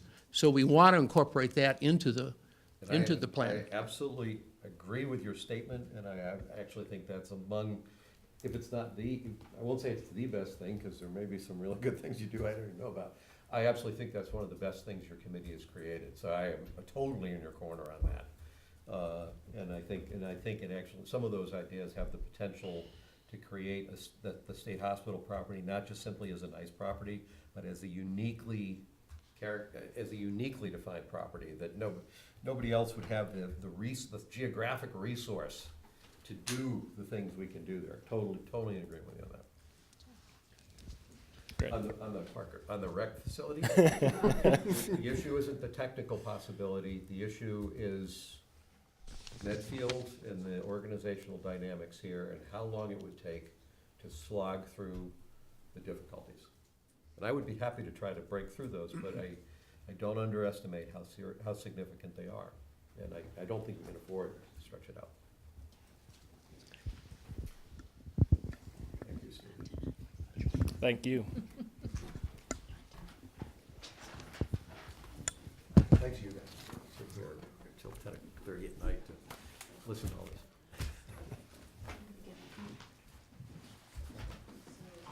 So the other piece of this discussion, because I had asked for this agenda item, I think, with respect to the Master Planning Committee and process, I think we may be able to defer this, not to force everyone to come back to the next time, but I did want to talk about, from the board's perspective, how we're going to proceed with respect to the plan, because I think we can't be in a position of going to a town meeting on a vote on a plan recommended by a committee that the Board of Selectmen has created, where we're gonna sort of be in the Waldorf and Stadler role, right? We can't just be there, the people here are old enough to know what I'm talking about, well, you know, the kids, the millennials, they wouldn't know who Waldorf and Stadler are, but, the old guys in the balcony, the Muffets, right? You know, we can't, you know, we can't go to town meeting and be in sort of a commentating role. We can't go to town meeting in a position where we're going to call a town meeting, issue a warrant, and then be there taking various positions on whatever plan that's proposed by the committee. And so that I have a relatively strong view about that. And so I think we need to talk about, so the committee knows kind of how we're going to proceed and what our role is going to be, and how we're going to go ahead with it. Because I think if the position is the board doesn't support the plan that the committee recommends, then we just shouldn't call the town meeting, right? And then if they want to go through the separate procedures of the bylaw to call a town meeting separately, you can from a citizen's perspective. But I'm not sure that we should call a town meeting to have a vote on a plan from a committee that the selectmen have created for the purposes of voting opposing the plan. And so, Could I try to just start that discussion? Yeah. And this is a long discussion, so I don't want to keep Christina Mike here till midnight. you I've got a guys- flight because 5 o'clock tomorrow morning, but. You guys, so we'll keep it short, or I'll keep my comments short. And it's really, I would like to hear back from the committee. My perception in going to the committee meetings is that the selectmen have not painted a clear picture of what it is this committee needs to produce for that town meeting. And clearly, the town meeting, the main purpose of the town meeting is to get approval of some zoning changes to enable the development of the state hospital property and however many other peripheral pieces of property are tied in with that. So that's, in my mind, in that town meeting, the big issue is how do we get those zoning changes made? to step back from that and say, so what do the taxpayers need to see in order for them to make an intelligent decision about whether or not they want to approve those zoning changes? I think that's the hard question. Because in many cases, I think I've seen your committee trying to figure out this building will be this or that, and it's trying to piece things together when in fact, it feels to me like what we really ought to have is a concept plan, a master concept plan, that this is what the hospital property should be like.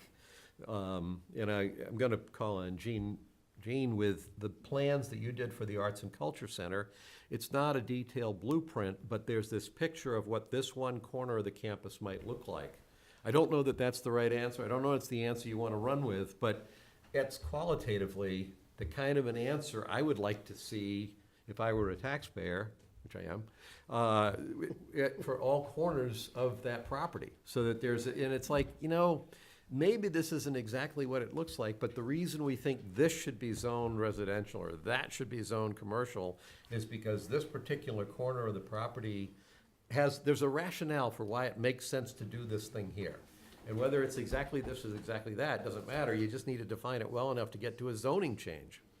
So now that Bill's talking, I'm gonna refer to, no, I'm not doing it to yank your chain. John Thompson gave me a tour of the hospital 2 weeks ago. And as we're going around, John's talking about, see this building? Look, I've cleared this up. Look at these sight lines. And he said, for the last couple of years, Bill Massaro and I wander around here and we talk about where stuff needs to be. And it's almost like you've got to be on the ground to see the view, to say, this is where people should live. And it's not just a diagram and, well, we need this many units. It's this, it's that it's almost, to me, it's like a site architect or something. It's not the detailed design. It's that wisdom around what's the smartest way for us to do this. And it doesn't have to have every building nailed down to exactly what's going in there, but it has to have an explainable rationale for why you're recommending the configuration you're recommending. That, to me, is what you need to get to in order to get the zoning changes, which is what we really need at that town meeting. Then after that, you can, it'd be great to get the RPs out quick, but after that, and you're over that hurdle. I don't know if what I described is helpful, but to me, that's a little softer around the specifics, but I don't know that you've ever specifically been given that. Or something different than that's helpful. Well, I would say, Microphone, Steve?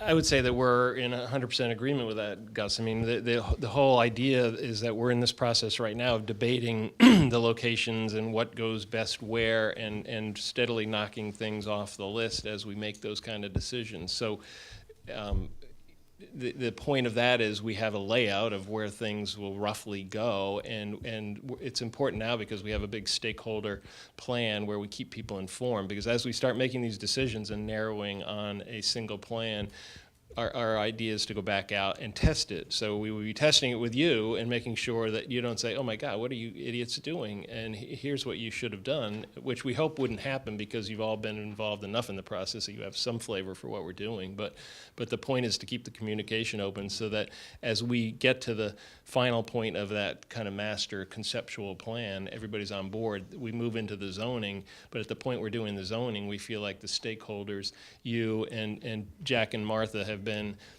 working tirelessly with us to keep informed and give their feedback to us so that we know where they're coming from, because the warrant committee is also obviously a key player. You're a key player, they're a key player. Town meeting ultimately has a say, but as we say repeatedly, we're not going to get to a 2/3 vote at town meeting if the warrant committee says this is a stupid plan or you say it's a stupid plan. So it's always been in our mind that you are sort of the minimum, but also trying to get a lot of other town groups involved and make sure their voices are heard, because a lot of special interest groups could come and oppose it and bring enough people to defeat it. So we're really trying to keep everybody in the loop so that people get to town meeting feeling like, yeah, this is our plan. We developed it together. So.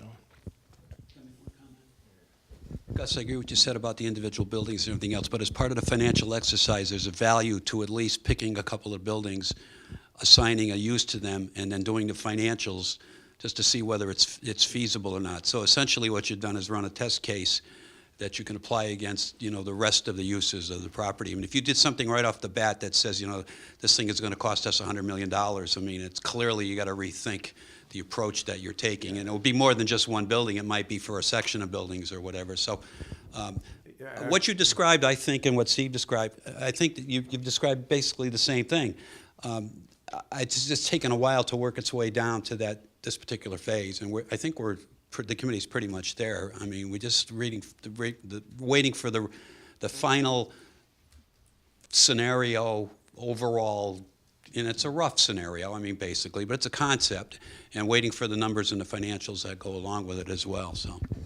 I think we have to provide some guidance just in terms of the guardrails, right? In terms of what we can live with and what we can't. Because I don't think we can get, I won't be in the position of second guessing specific uses or specific pieces and parcels of it. And, I kind of think we got to look at the plan altogether as opposed to saying, I don't like part 1 or part 2 or part 3. It's kind of like, what's the best overall plan that holds together logically and economically and aesthetically, and not just what's the plan where we can sell each piece of it to whoever responds to our survey, right? I mean, I don't think that's the way to go about doing this. But I think from our perspective, we have to both give the committee sort of our view on how we're going to proceed and then stick to it, in the sense that I suspect that we will be going to town meeting in a position where we as a board are supporting the plan, that none of us for whom that plan is their first choice, right? That if we were to sit down on our own and be a one-person committee to design it, that wouldn't be our first choice, but that can't be the standard, right? The standard can't be that this plan has to be each of our first choice or the first choice of 2 out of the 3 of us, right? We have to understand and give them the sense, here's what we think we're willing to go to town meeting with, and then stick with it and be supportive of it, because I think it's not fair to the committee. I mean, if we think the committee hasn't come up with a plan we can support, then we shouldn't call a town meeting, and we should get a different committee, right? We shouldn't be in the position of saying to the committee, hey, we created this committee, we don't like your plan, but we're gonna bring it in front of town meeting anyway, and then we're gonna get up there from the stage and trash the committee's plan. Like, that's just not the way to do it. So I think we have to think ourselves on, what are the deal breakers, what do we think is unacceptable, and then if it fits within that we're gonna get behind this plan and support it, even if it's not, necessarily what any one of us would have done, or any one of us our first choice. So this is something to think about. We don't need to decide tonight. Well, no, I think I wouldn't argue with you, but I think that speaks to the idea of having that full picture. I mean, all the reaction you're getting from me on lot number 3 is because there's this one little block that we have consensus on this. Don't know what the rest of it is. We have consensus. I'm reacting to that. Your point, Steve, is, well, now you have a better idea on how to do that. It's like, well, I haven't seen the better idea, so I'm reacting to what you've locked in. So I think the key to doing that, you're right, like, and I can tell you for myself, I'm not gonna sit there and fall on my sword over one lot when there's an equivalent or almost as good or even better alternative view of how to get there. So once you see the whole picture, then it's like, well, okay, it's not this building that you did that in, it's that building that you did that in. So I agree with that. Those guardrails you're talking about, we're gonna have to be thoughtful of. Mm-hmm. And the reason I'm saying that is when you talk about what you want the whole site to be, that's one issue. And the finances that Bill's talking about, they're there, but the way you then go about implementing that vision is going to have an impact on what the pain of the financing looks like. So setting up like superficial guidelines will preclude ideas that might be useful ideas, they would just take longer to implement. So we're going to have to be thoughtful about how to do that in a constructive way. Mm-hmm. Can I make one more suggestion too? That one of the things that you should do is have John give you a tour inside the buildings. Because I was just amazed at the condition of the buildings now that the film company has cleaned them up. There, a lot of people, I think, even the committee a year ago, maybe, had this vision of tearing them all down. They're not any good, they're falling apart.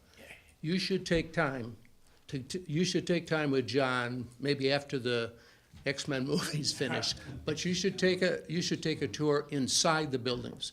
Because it's not just looking physically at the building on the outside that's important. What's important is the uses, how you can use the building, what's the economic, financially viable use, because that's key. And that, to get a sense of that, you have to see what the buildings look like inside. And that's, I think, a very important thing as we go through the summer and in the early fall. We'll just go break in on our way home tonight. So. I would like to see you try to get through that security over today. And Gil, to your point, it's one thing I've learned in the last 3-4 months is that economics are affected significantly by the preservation. You know, preservation can change what looks like an uneconomic option into the most economic option. So you're right. Particularly tax credits. That's what I'm That's getting at. what's really important, is understanding the way that tax credits work. So I'm gonna make a suggestion that it might make sense for the selectmen and the hospital master planning committee to have some joint meetings down the road to iron some of these things out. Do you have our schedule? We don't have your schedule. I do. That's our upcoming schedule. Yep. Oh, Please- sorry. please, So uh, I will copy. make sure you get a copy of it. It's pretty intense, but it tells you where we'll be every day. If you send it And- to me, I will make sure they get it. January. I will do that. Are we all set on the, Teresa? She was waving goodbye. Yeah, thank you. Hi, this is Teresa again. I would just encourage the Board of Selectmen, as much as we talk about trying to get to that final town meeting and zoning decisions and the joint plan, that you guys have a really large charter after that. And I would encourage you to start thinking about what's our next steps after that, whatever those decisions are, and that will help drive that. But I think you do have to start thinking about how do we take those decisions and go forward. So just put that in the back of your mind. Thank you. Thank you.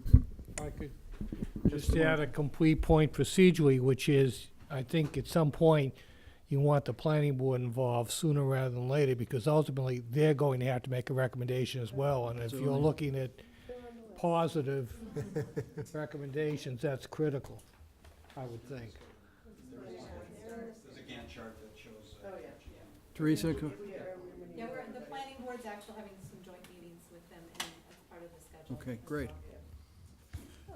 So we all set on the hospital? Thank you guys for coming. Thank you for your work. And so I'm going to jump out of order again because Evan Weisenfeld wants to talk about chip seal.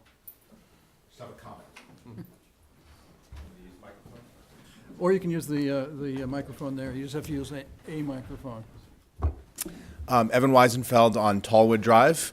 And a discussion was brought up online recently regarding the recent chip seal project that took place at Granite Street and some of the side streets. And one of those is Tallwood, which is a cul-de-sac of 6 houses on the very south side of town.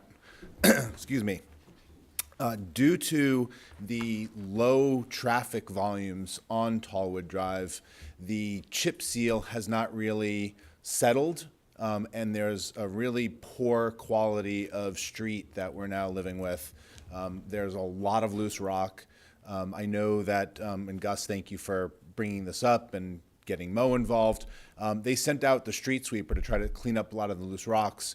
And in fact, not only did they not clean up the loose rocks, what they actually did was dig down and remove a lot of the rocks. And now what you see are circles in the road with the oil underneath, or the tar, or whatever the substance is. There's a really poor job of the quality. And I don't know if it was because the contractor did a poor job, or because it's not sealed properly, or there's not enough traffic that drives over it. Debating whether or not we should chip seal or not is a moot point, in my opinion.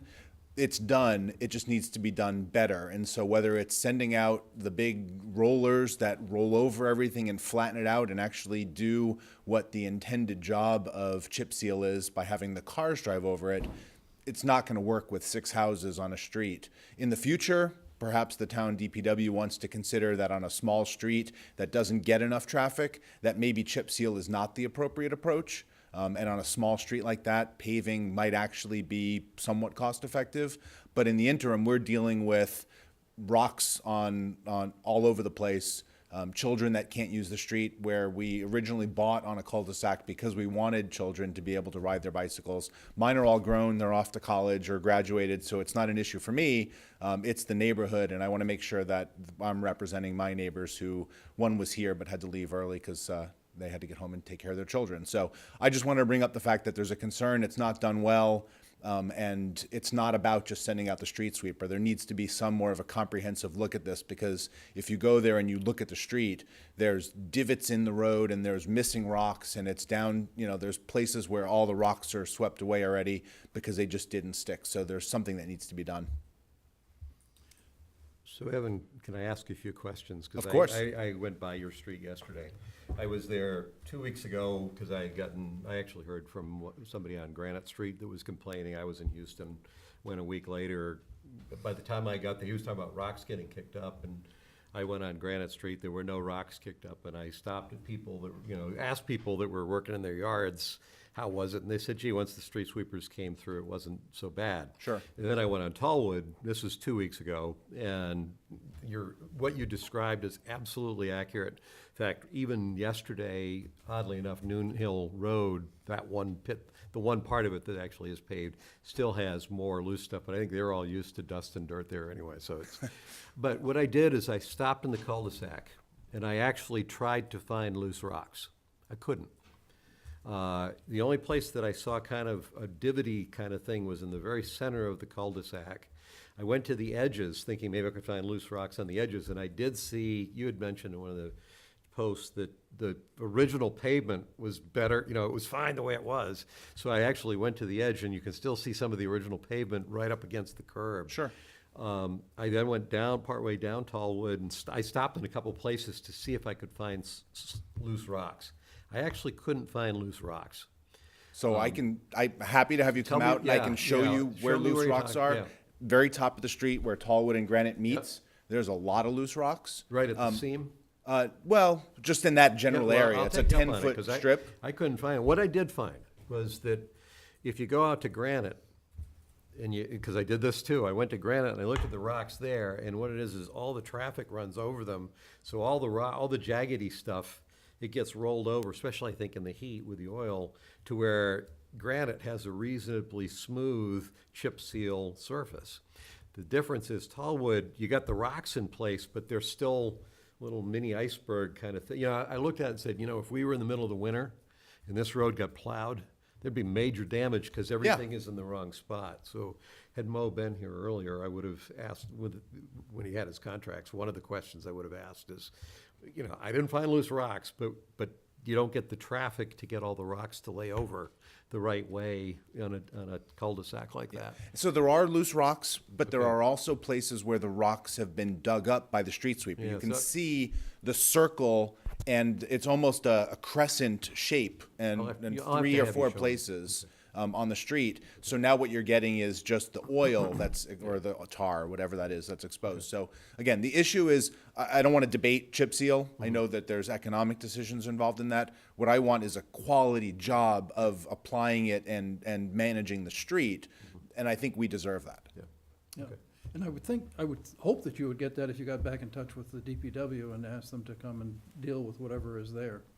So I've expressed my concern to DPW, and this is what they did. They Oh, said, they're done at this street, point? we'll send the street sweeper. They don't believe they need to send out something to flatten the rocks or smooth it out or reapply it in the appropriate areas. So Or did you follow up with them after the street sweeper? And they were- one of my neighbors said that they did, and the feedback was that we'll continue to send out the street sweeper. That's not a solution, in my opinion. There's a piece of equipment up on Rocky Lane that looks like, I don't know if it's a planer or what it is, a fairly small piece of road equipment. You wouldn't by any chance know. I was thinking I that maybe haven't they been on brought. Rocky in a while. Okay. I actually thought the highway department may have. It's not a really big thing, but they parked it off on the side. I would think you just I think want they to have a roll it. sidewalk roller. Maybe a sidewalk roller, okay. Yeah, so my request is that, okay. DPW, and I know they weren't the ones who did the work, it was a contractor. So I don't know if the contractor needs to come back out and do something, if that's part of their contract, or if DPW has the equipment. But somebody should do something to actually apply the chip seal appropriately and make sure that it's not gonna be a problem. So- Because we don't get the kind of traffic, and so if it takes, 3 weeks to do that on Granite, it's gonna take 6 months to do that on Tallwood. Mike, So so Mo's gotta hear this and is probably gonna, A highway will take care, will see that it's done properly. It may take some time, may take a month or two, but they're not gonna leave a street in terrible condition. That's not the way they operate. that's fine, but this message tonight, I would be, only because I stuck my nose in it, I'll be happy to talk to Mo, but I Yeah. thought you might, if you want me to. I have talked to Mo about it. He Okay. said they were, trying to work on it. Yeah, yeah. And that it was I'm gonna just saying, take some a time. month or two is, not a great solution when, you've got people using the street, families using the street. If it can be done sooner, that would be great. So what I'd like to do is come out and have you show me what you're talking about sometime, if you got time later on this week. Happy to. So I can see what you, because I tried to find, it's not that I thought it was great, but I couldn't find the loose stuff, and I was looking for it, so. Yeah. So one of the ironies that arose out of this situation was that Evan and I had a conversation about this through email, and I then posed a question to Mo about it on Evan's behalf. Evan and I, not Evan, but Mo and I then got in a back and forth about cost of chip seal versus paving, because I knew that was an issue for people in town. People in town don't like chip seal in general, and so I thought that people deserved to know the cost difference. And so I got the answers from Mo, and then I was about to shoot the emails off to the two of you when I realized, oh, I had expressed an opinion in my email, so I couldn't send it to you.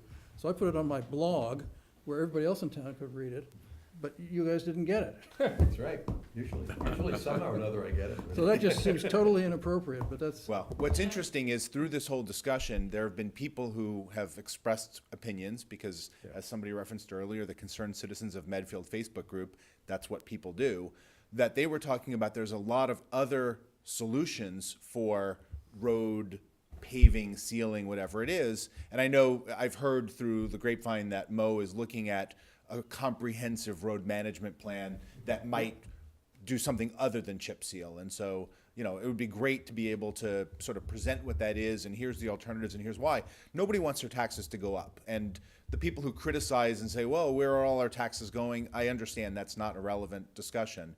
I just want it to be done well, if that's the solution we're gonna choose to do. yep, and he is in the process of getting a pavement management plan done for all the streets in town. So we'll really have a metric that we can apply to what we should be doing where.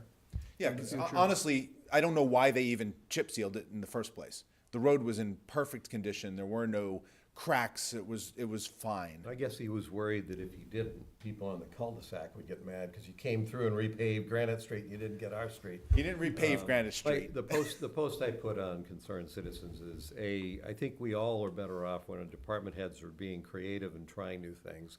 Some of them aren't gonna work. Mo has an approach that basically is a third is expensive, which means he can deal with 3 times as many.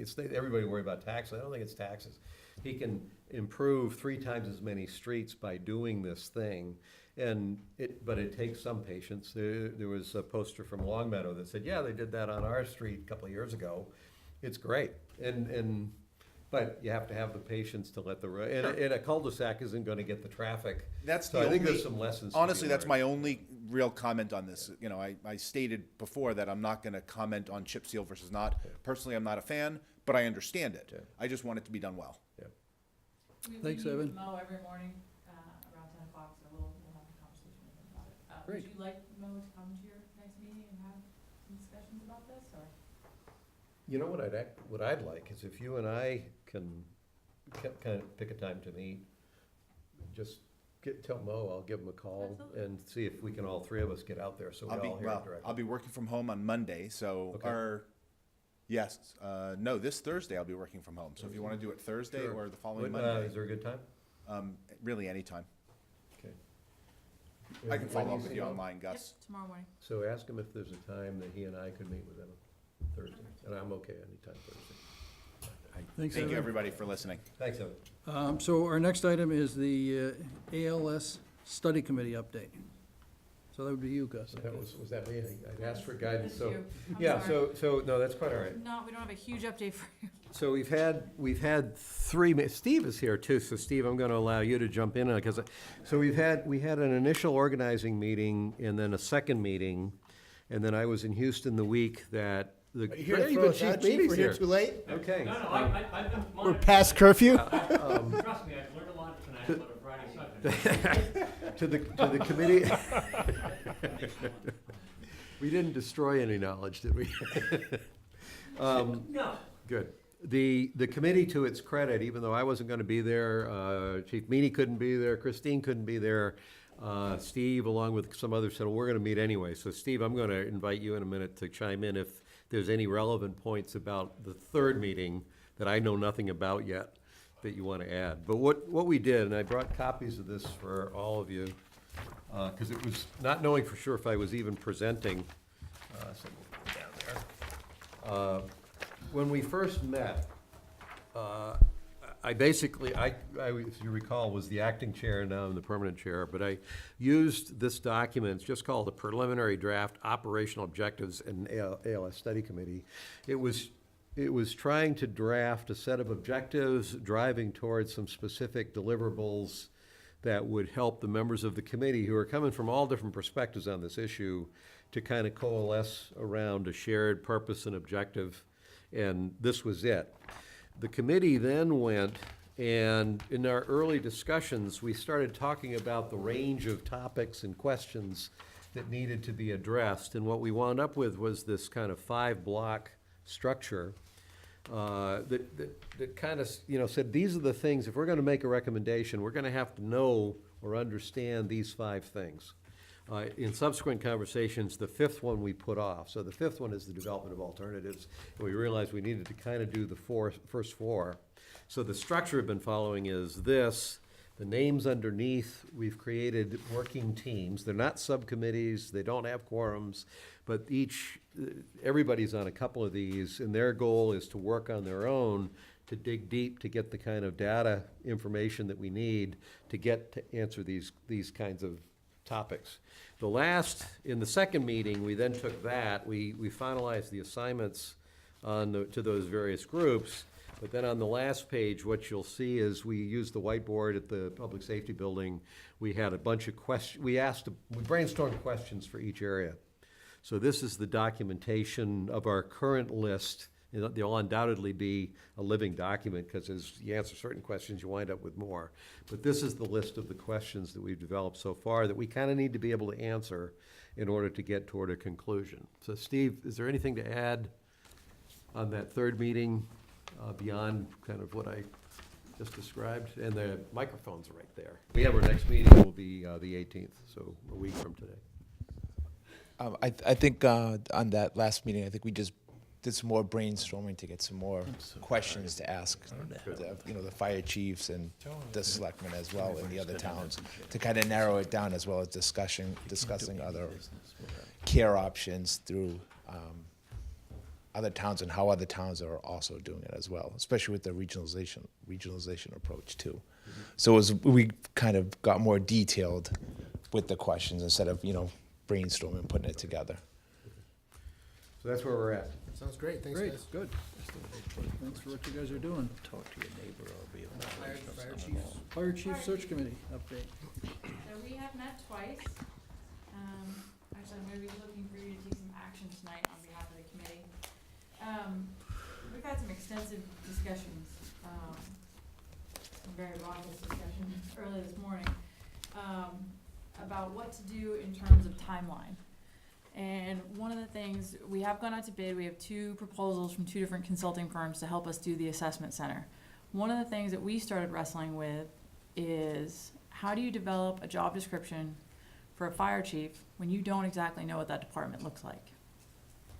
And there's some different strengths and qualities you're gonna look for, whether or not our ALS is in-house or out-of-house. And what kind of candidates are we going to attract with a department that is in such a major transition? So going through that, actually Bob DiPoli, who's a retired Needham firefighter, is sitting on the committee, as you know. We decided, and our recommendation to you tonight is, we would like to hire an interim fire chief. We would like to hire a retired fire chief for approximately 6 to 9 months to help us in the transition. Given the timeline of the ALS study committee, we're hoping that 6 to 9 months will get us a recommendation, and we can start interviewing and developing job description for the fire chief we want on a permanent basis. We have solicited from the Fire Chiefs Association a list of retired fire chiefs who are willing to serve in that capacity. We have 3 that we would like to interview early next week. I kind of assumed that's what you were gonna wind up doing. so. Yeah.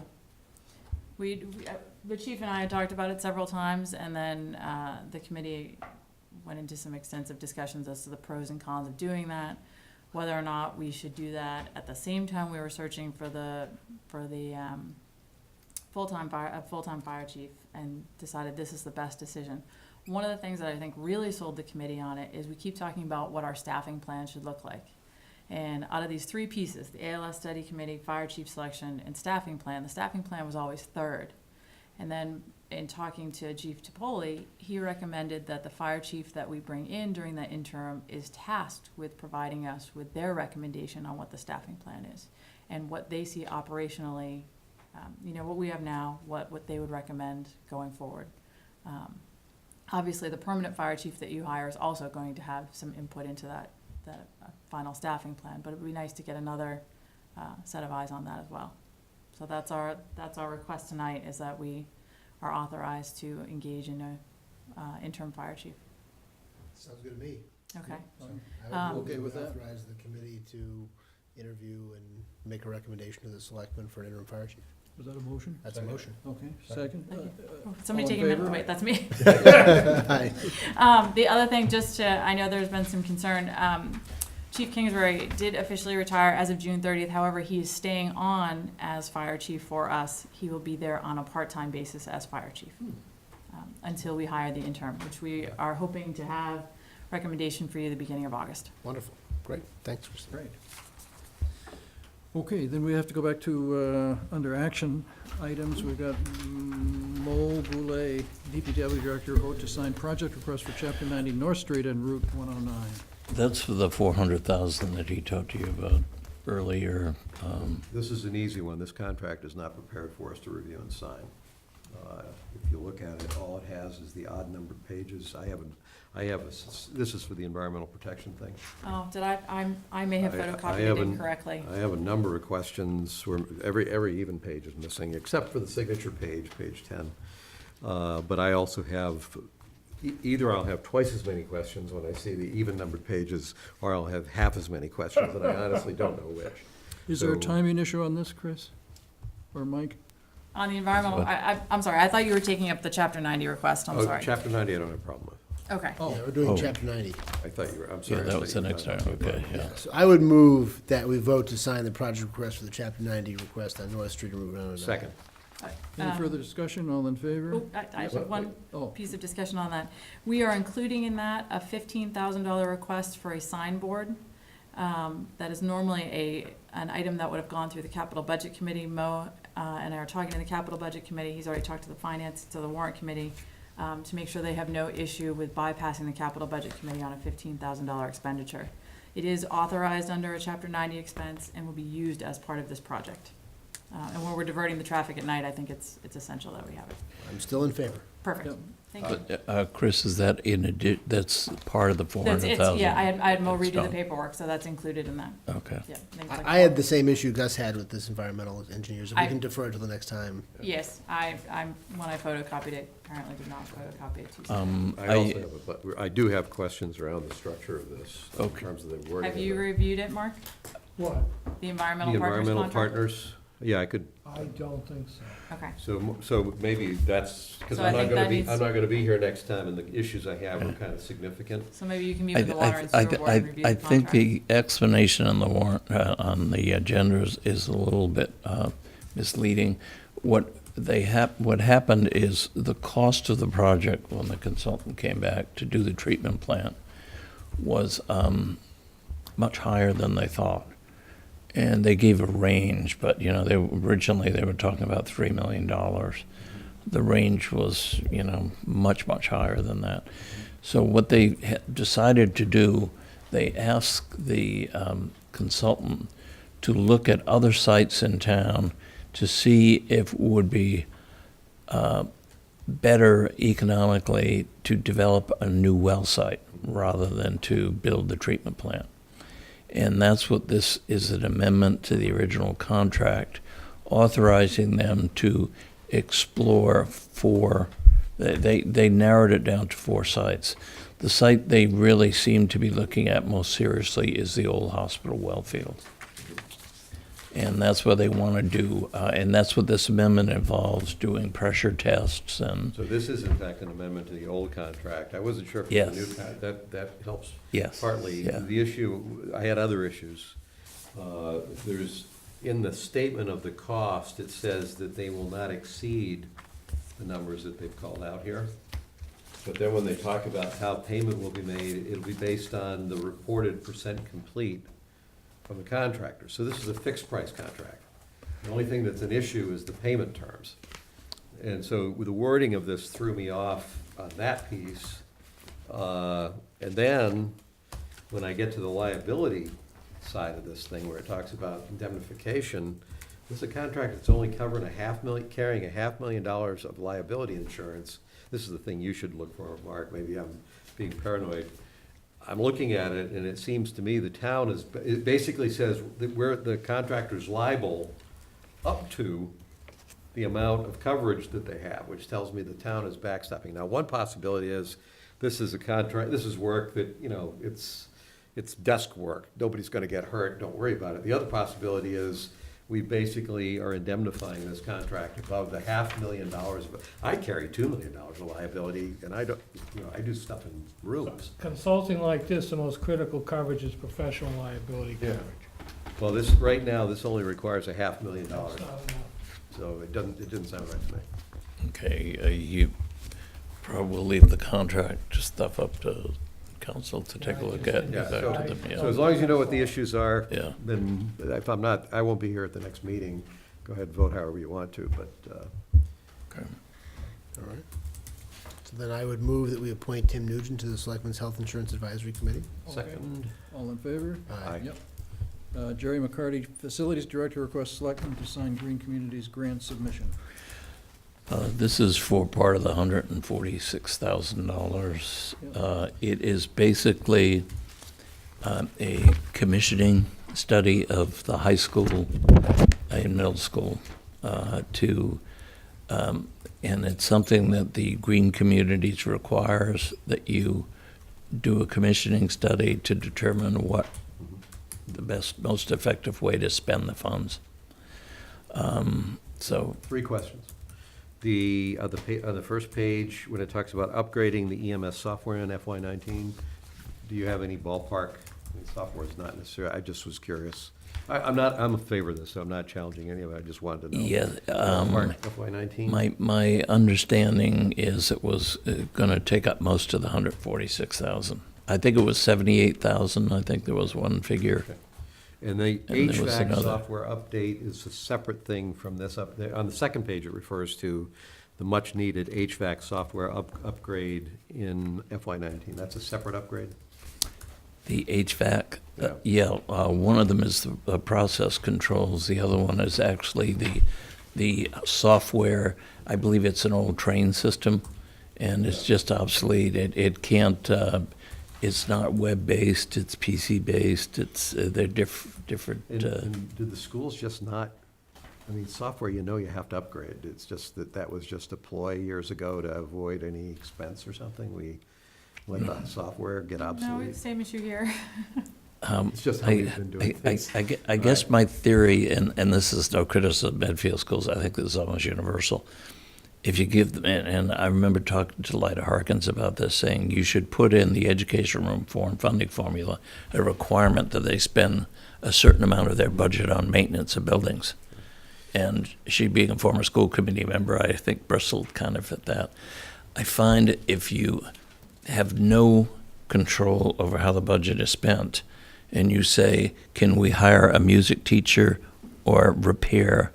You know, it's sort of like, do you buy new drapes or repair the plumbing? Usually the drapes went out, depending on who the decision makers are. So, and I think that's what you're dealing with here. So, Last question on page One 4. of- This, That's one of the first things that the Energy Committee discovered when they got printouts from N-Star, I think it was at the time, of the energy use at the high school and the middle school. And one of the things that they discovered was that the energy use was the same 7 days a week. They weren't turning it off on the Yeah. weekends when no Yeah. one was in the building. Yes. And they have a very sophisticated system, HVAC system, but I don't think anybody knew how to use it. Right. Jerry McCarthy is earning every cent of his salary. So. So last question, this chart that shows the energy usage and efficiency. I couldn't figure out why the town garage was the least efficient building unless they were only using the square footage of the core building, but they were using the full energy. Because I'm sitting there saying, this should be one of the most efficient, given the square footage of the town garage. Why would the town garage be the least energy efficient building? It's not the most, it's the highest energy user. It's way the heck Yeah. over here. I believe what happened with that, it was the shakedown, and they were running different systems, and it was, it's the second year that will give the results on that. It should be, because the garage area doesn't really need to be heated much. They're just the office area. Well, I will move that we vote to sign the Green Committee's grant submission submitted by Jerry McCarty. Second. Any further discussion? All in favor? Aye. Yep. Okay, we're done. We're done. Well, licenses and permits, St. Yeah, Edwards. flip it over. I will move to I don't grant, have back on one. grant permission to the St. Edwards Planning Committee to place signs advertising the St. Edwards Golf Tournament. Second. All in favor? Aye. Think about it. Aye. Is that the only thing? That was the only thing. Anything pressing, Mike, or can we? Can we- I did- I We did- had Informational? updated town goals, we're gonna hold that to the next meeting. Yes. I would have deferred that anyway, because I didn't have enough time to get it done, but where I'm going with it, based on your last comment, Mike, is I'm gonna come back with 5 goals. So each one of those 5 categories will have one master goal with an explanation underneath it, so I'm going in the opposite direction of where I started. Okay. And I think we need that before we can get into Pete, the follow-up on your discussion, Pete, around what are our specific goals for the year, so it's. And then there was some very large thing that you had a copy That- of that was gonna, we were gonna get. That was copies just. of. yeah, I that was sent all- that to everybody. Nope, No, you didn't, but. Oh, I sent it digitally to everyone. nope. Well, you didn't copy me. That was more intended as a worksheet for trying to get the dates and the sequences right, so. Yeah. And I actually did it for myself, but, yeah. Okay. So I'll have that for, not the next meeting, but the meeting after, but that's what it's gonna be, it's just 5 goals. Okay. One for each of those major categories. Good. Thank you for working on that. Well, then I'll move that we adjourn. Second. I move that we have dinner. Breakfast already. This is a new record, at least in my career as a selectman here. Sorry, Rachel.